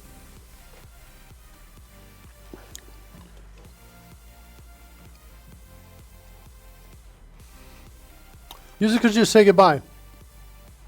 I'm with you. I'm with you, Will. Lady McLovenuts. If the user just says they are leaving, then another user could either do goodbye or bad bye. A message like thank you for stopping by for the good, or we're going to miss you for the bad. If the user does bye, then maybe choose random, good or bad.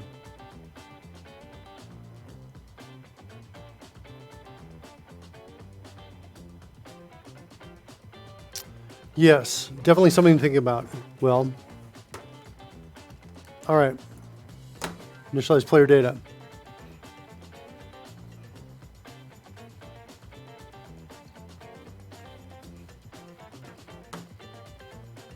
Merkin.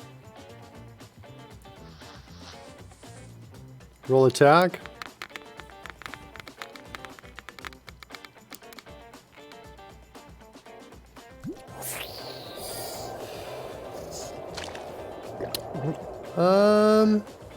Guess who wasn't looking at the bottom of the screen?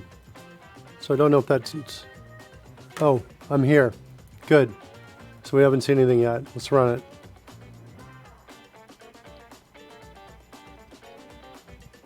Yeah, I couldn't tell that the scale was actually working on that or not.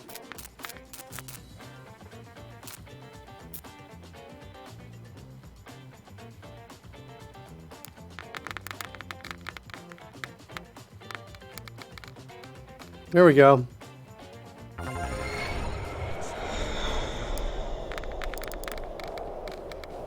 But did I forget to hit Caspel because I'm not... That looked like potentially we're seeing the change there. Let's double it up, and so we'll really know for sure that this is working.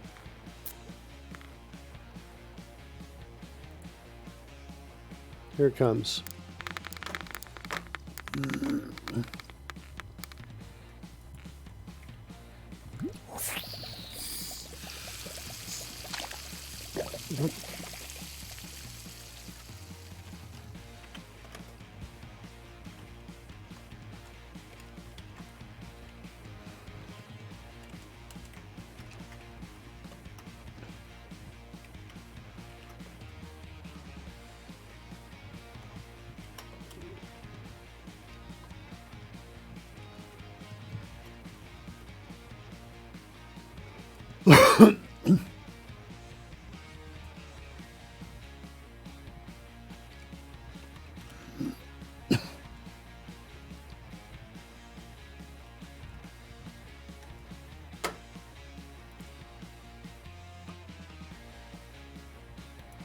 Didn't see anything that time.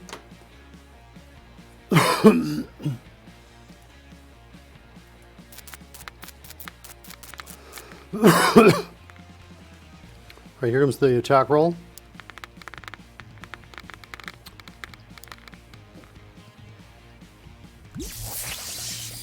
All right, that's definitely working. Definitely working. Cool.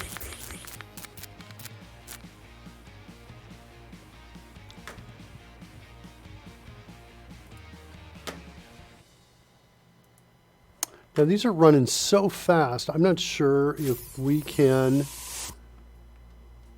I want to change the frame rate down on these, I think is what I want to do. Let's do another attack.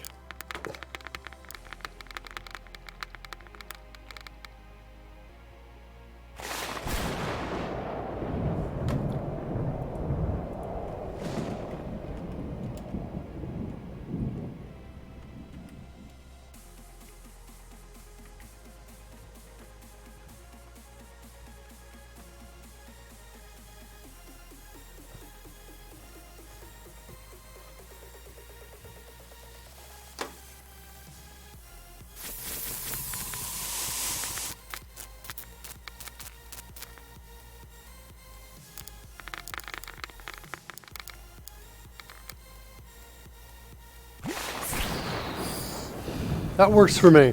I like that.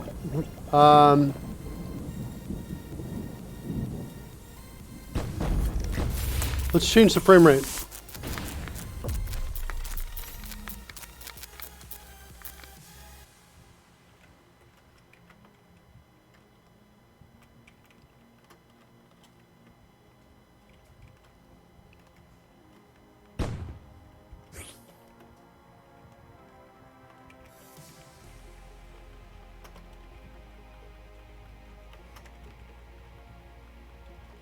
I'm just going a little too fast, and I think the original frame rate was 25 frames per second. Okay. Let's refresh.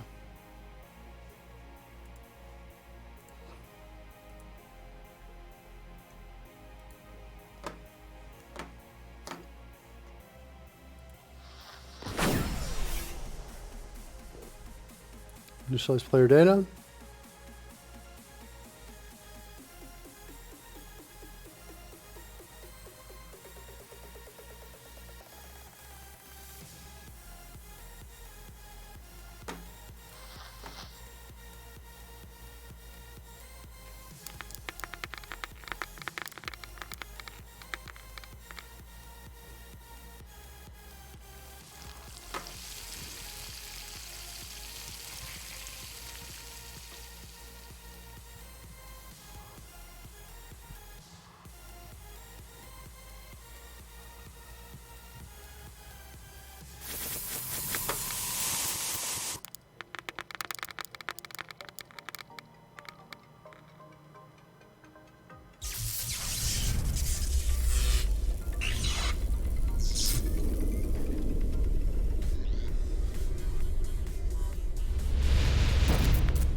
Ava, Bushwhacker.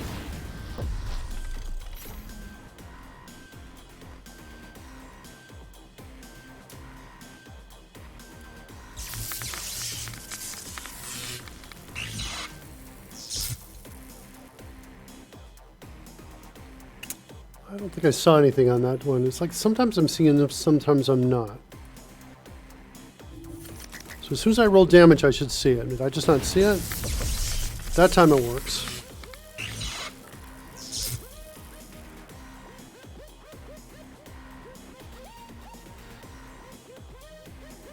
Let's see if we can get some auto rotation in here.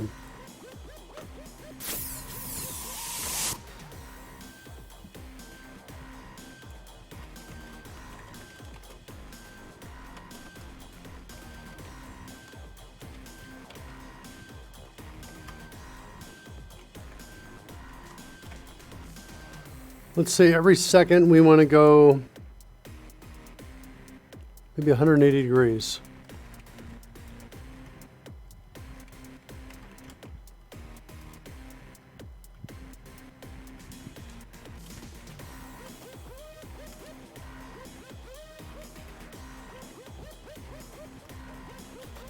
I don't know, I'm just playing with this.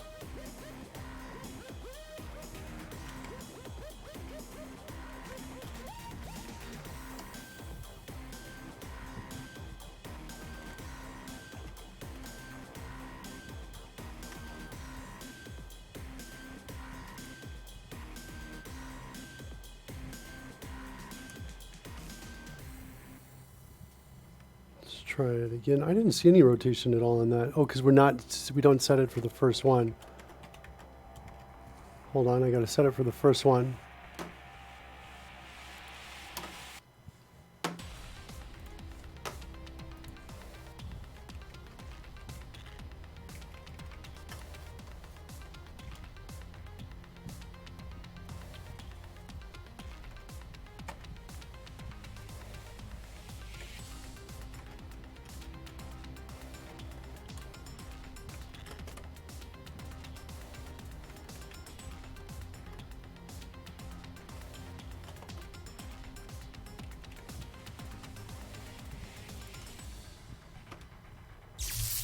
Nice. Getting some rotation there is kind of cool.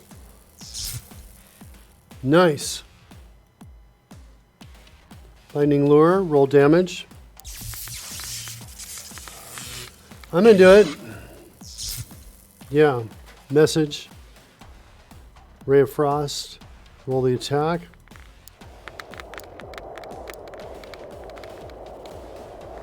Hit. Serious damage. Cool.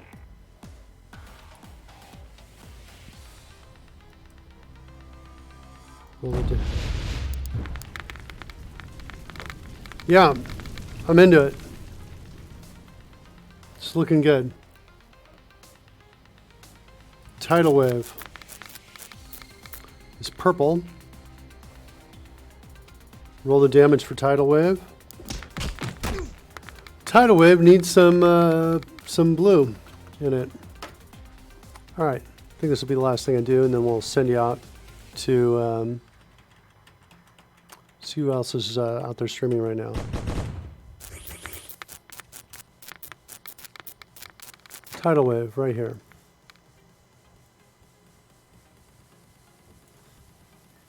So tidal wave. Let's go with 270 and then 220.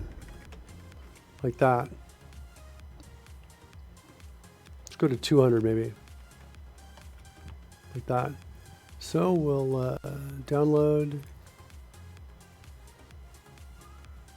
And if I do this, it should reload automatically. So now if I come in and grab tidal wave again, here we go. And I say roll damage. There we go. That kind of works.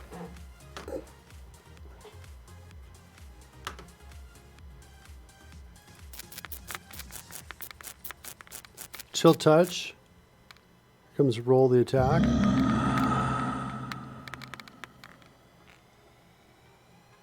It's a hit. I didn't see any effect that time on the hit for chill touch.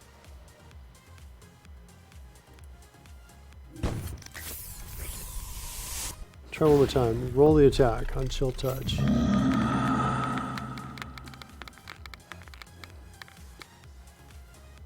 Hit. That time it happened.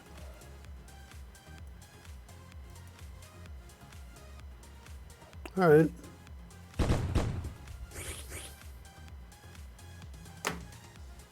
Willie.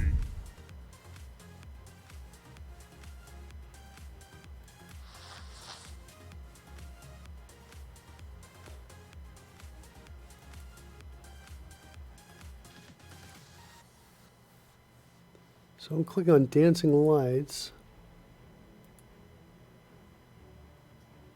Oh, because I'm already, dancing lights already casting. Hold on, let's add 10 minutes to it.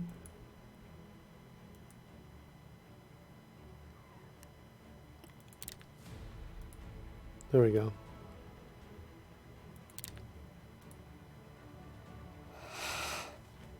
Okay. Cool.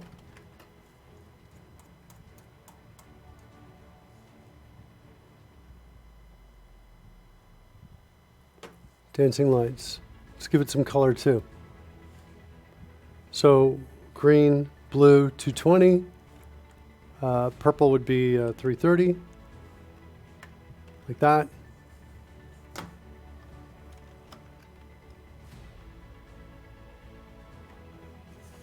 Add 10 minutes so the spell is no longer cast. And click it again.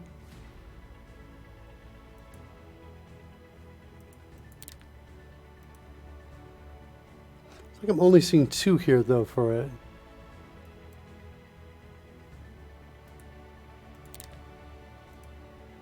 Oh, there it is. I saw 3 that time. I'm going to see that the increase here, scale increment, is too high. It needs to go to 1.1, up by 10%.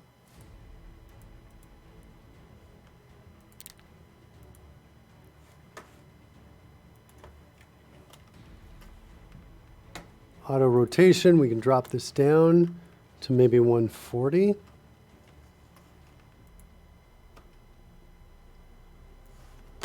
Okay.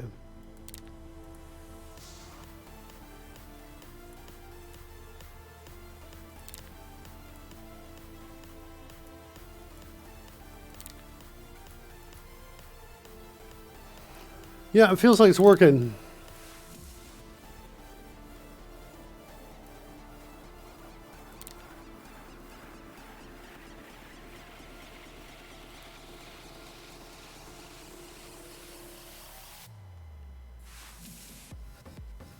Nice.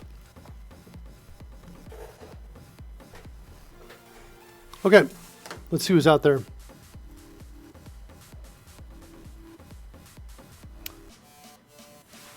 Thanks for the suggestion, Will.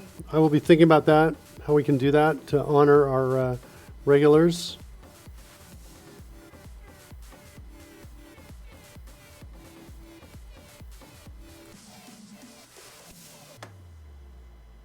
Michael Jolly.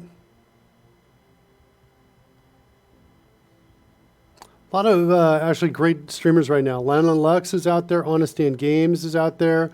CLW is out there.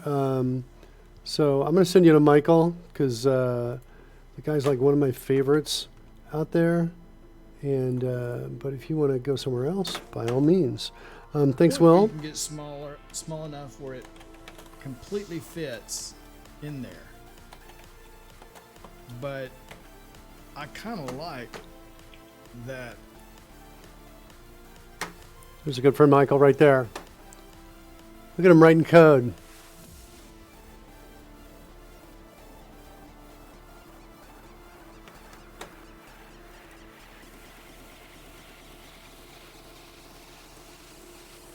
Yeah, I acknowledge that, Will. Bot command.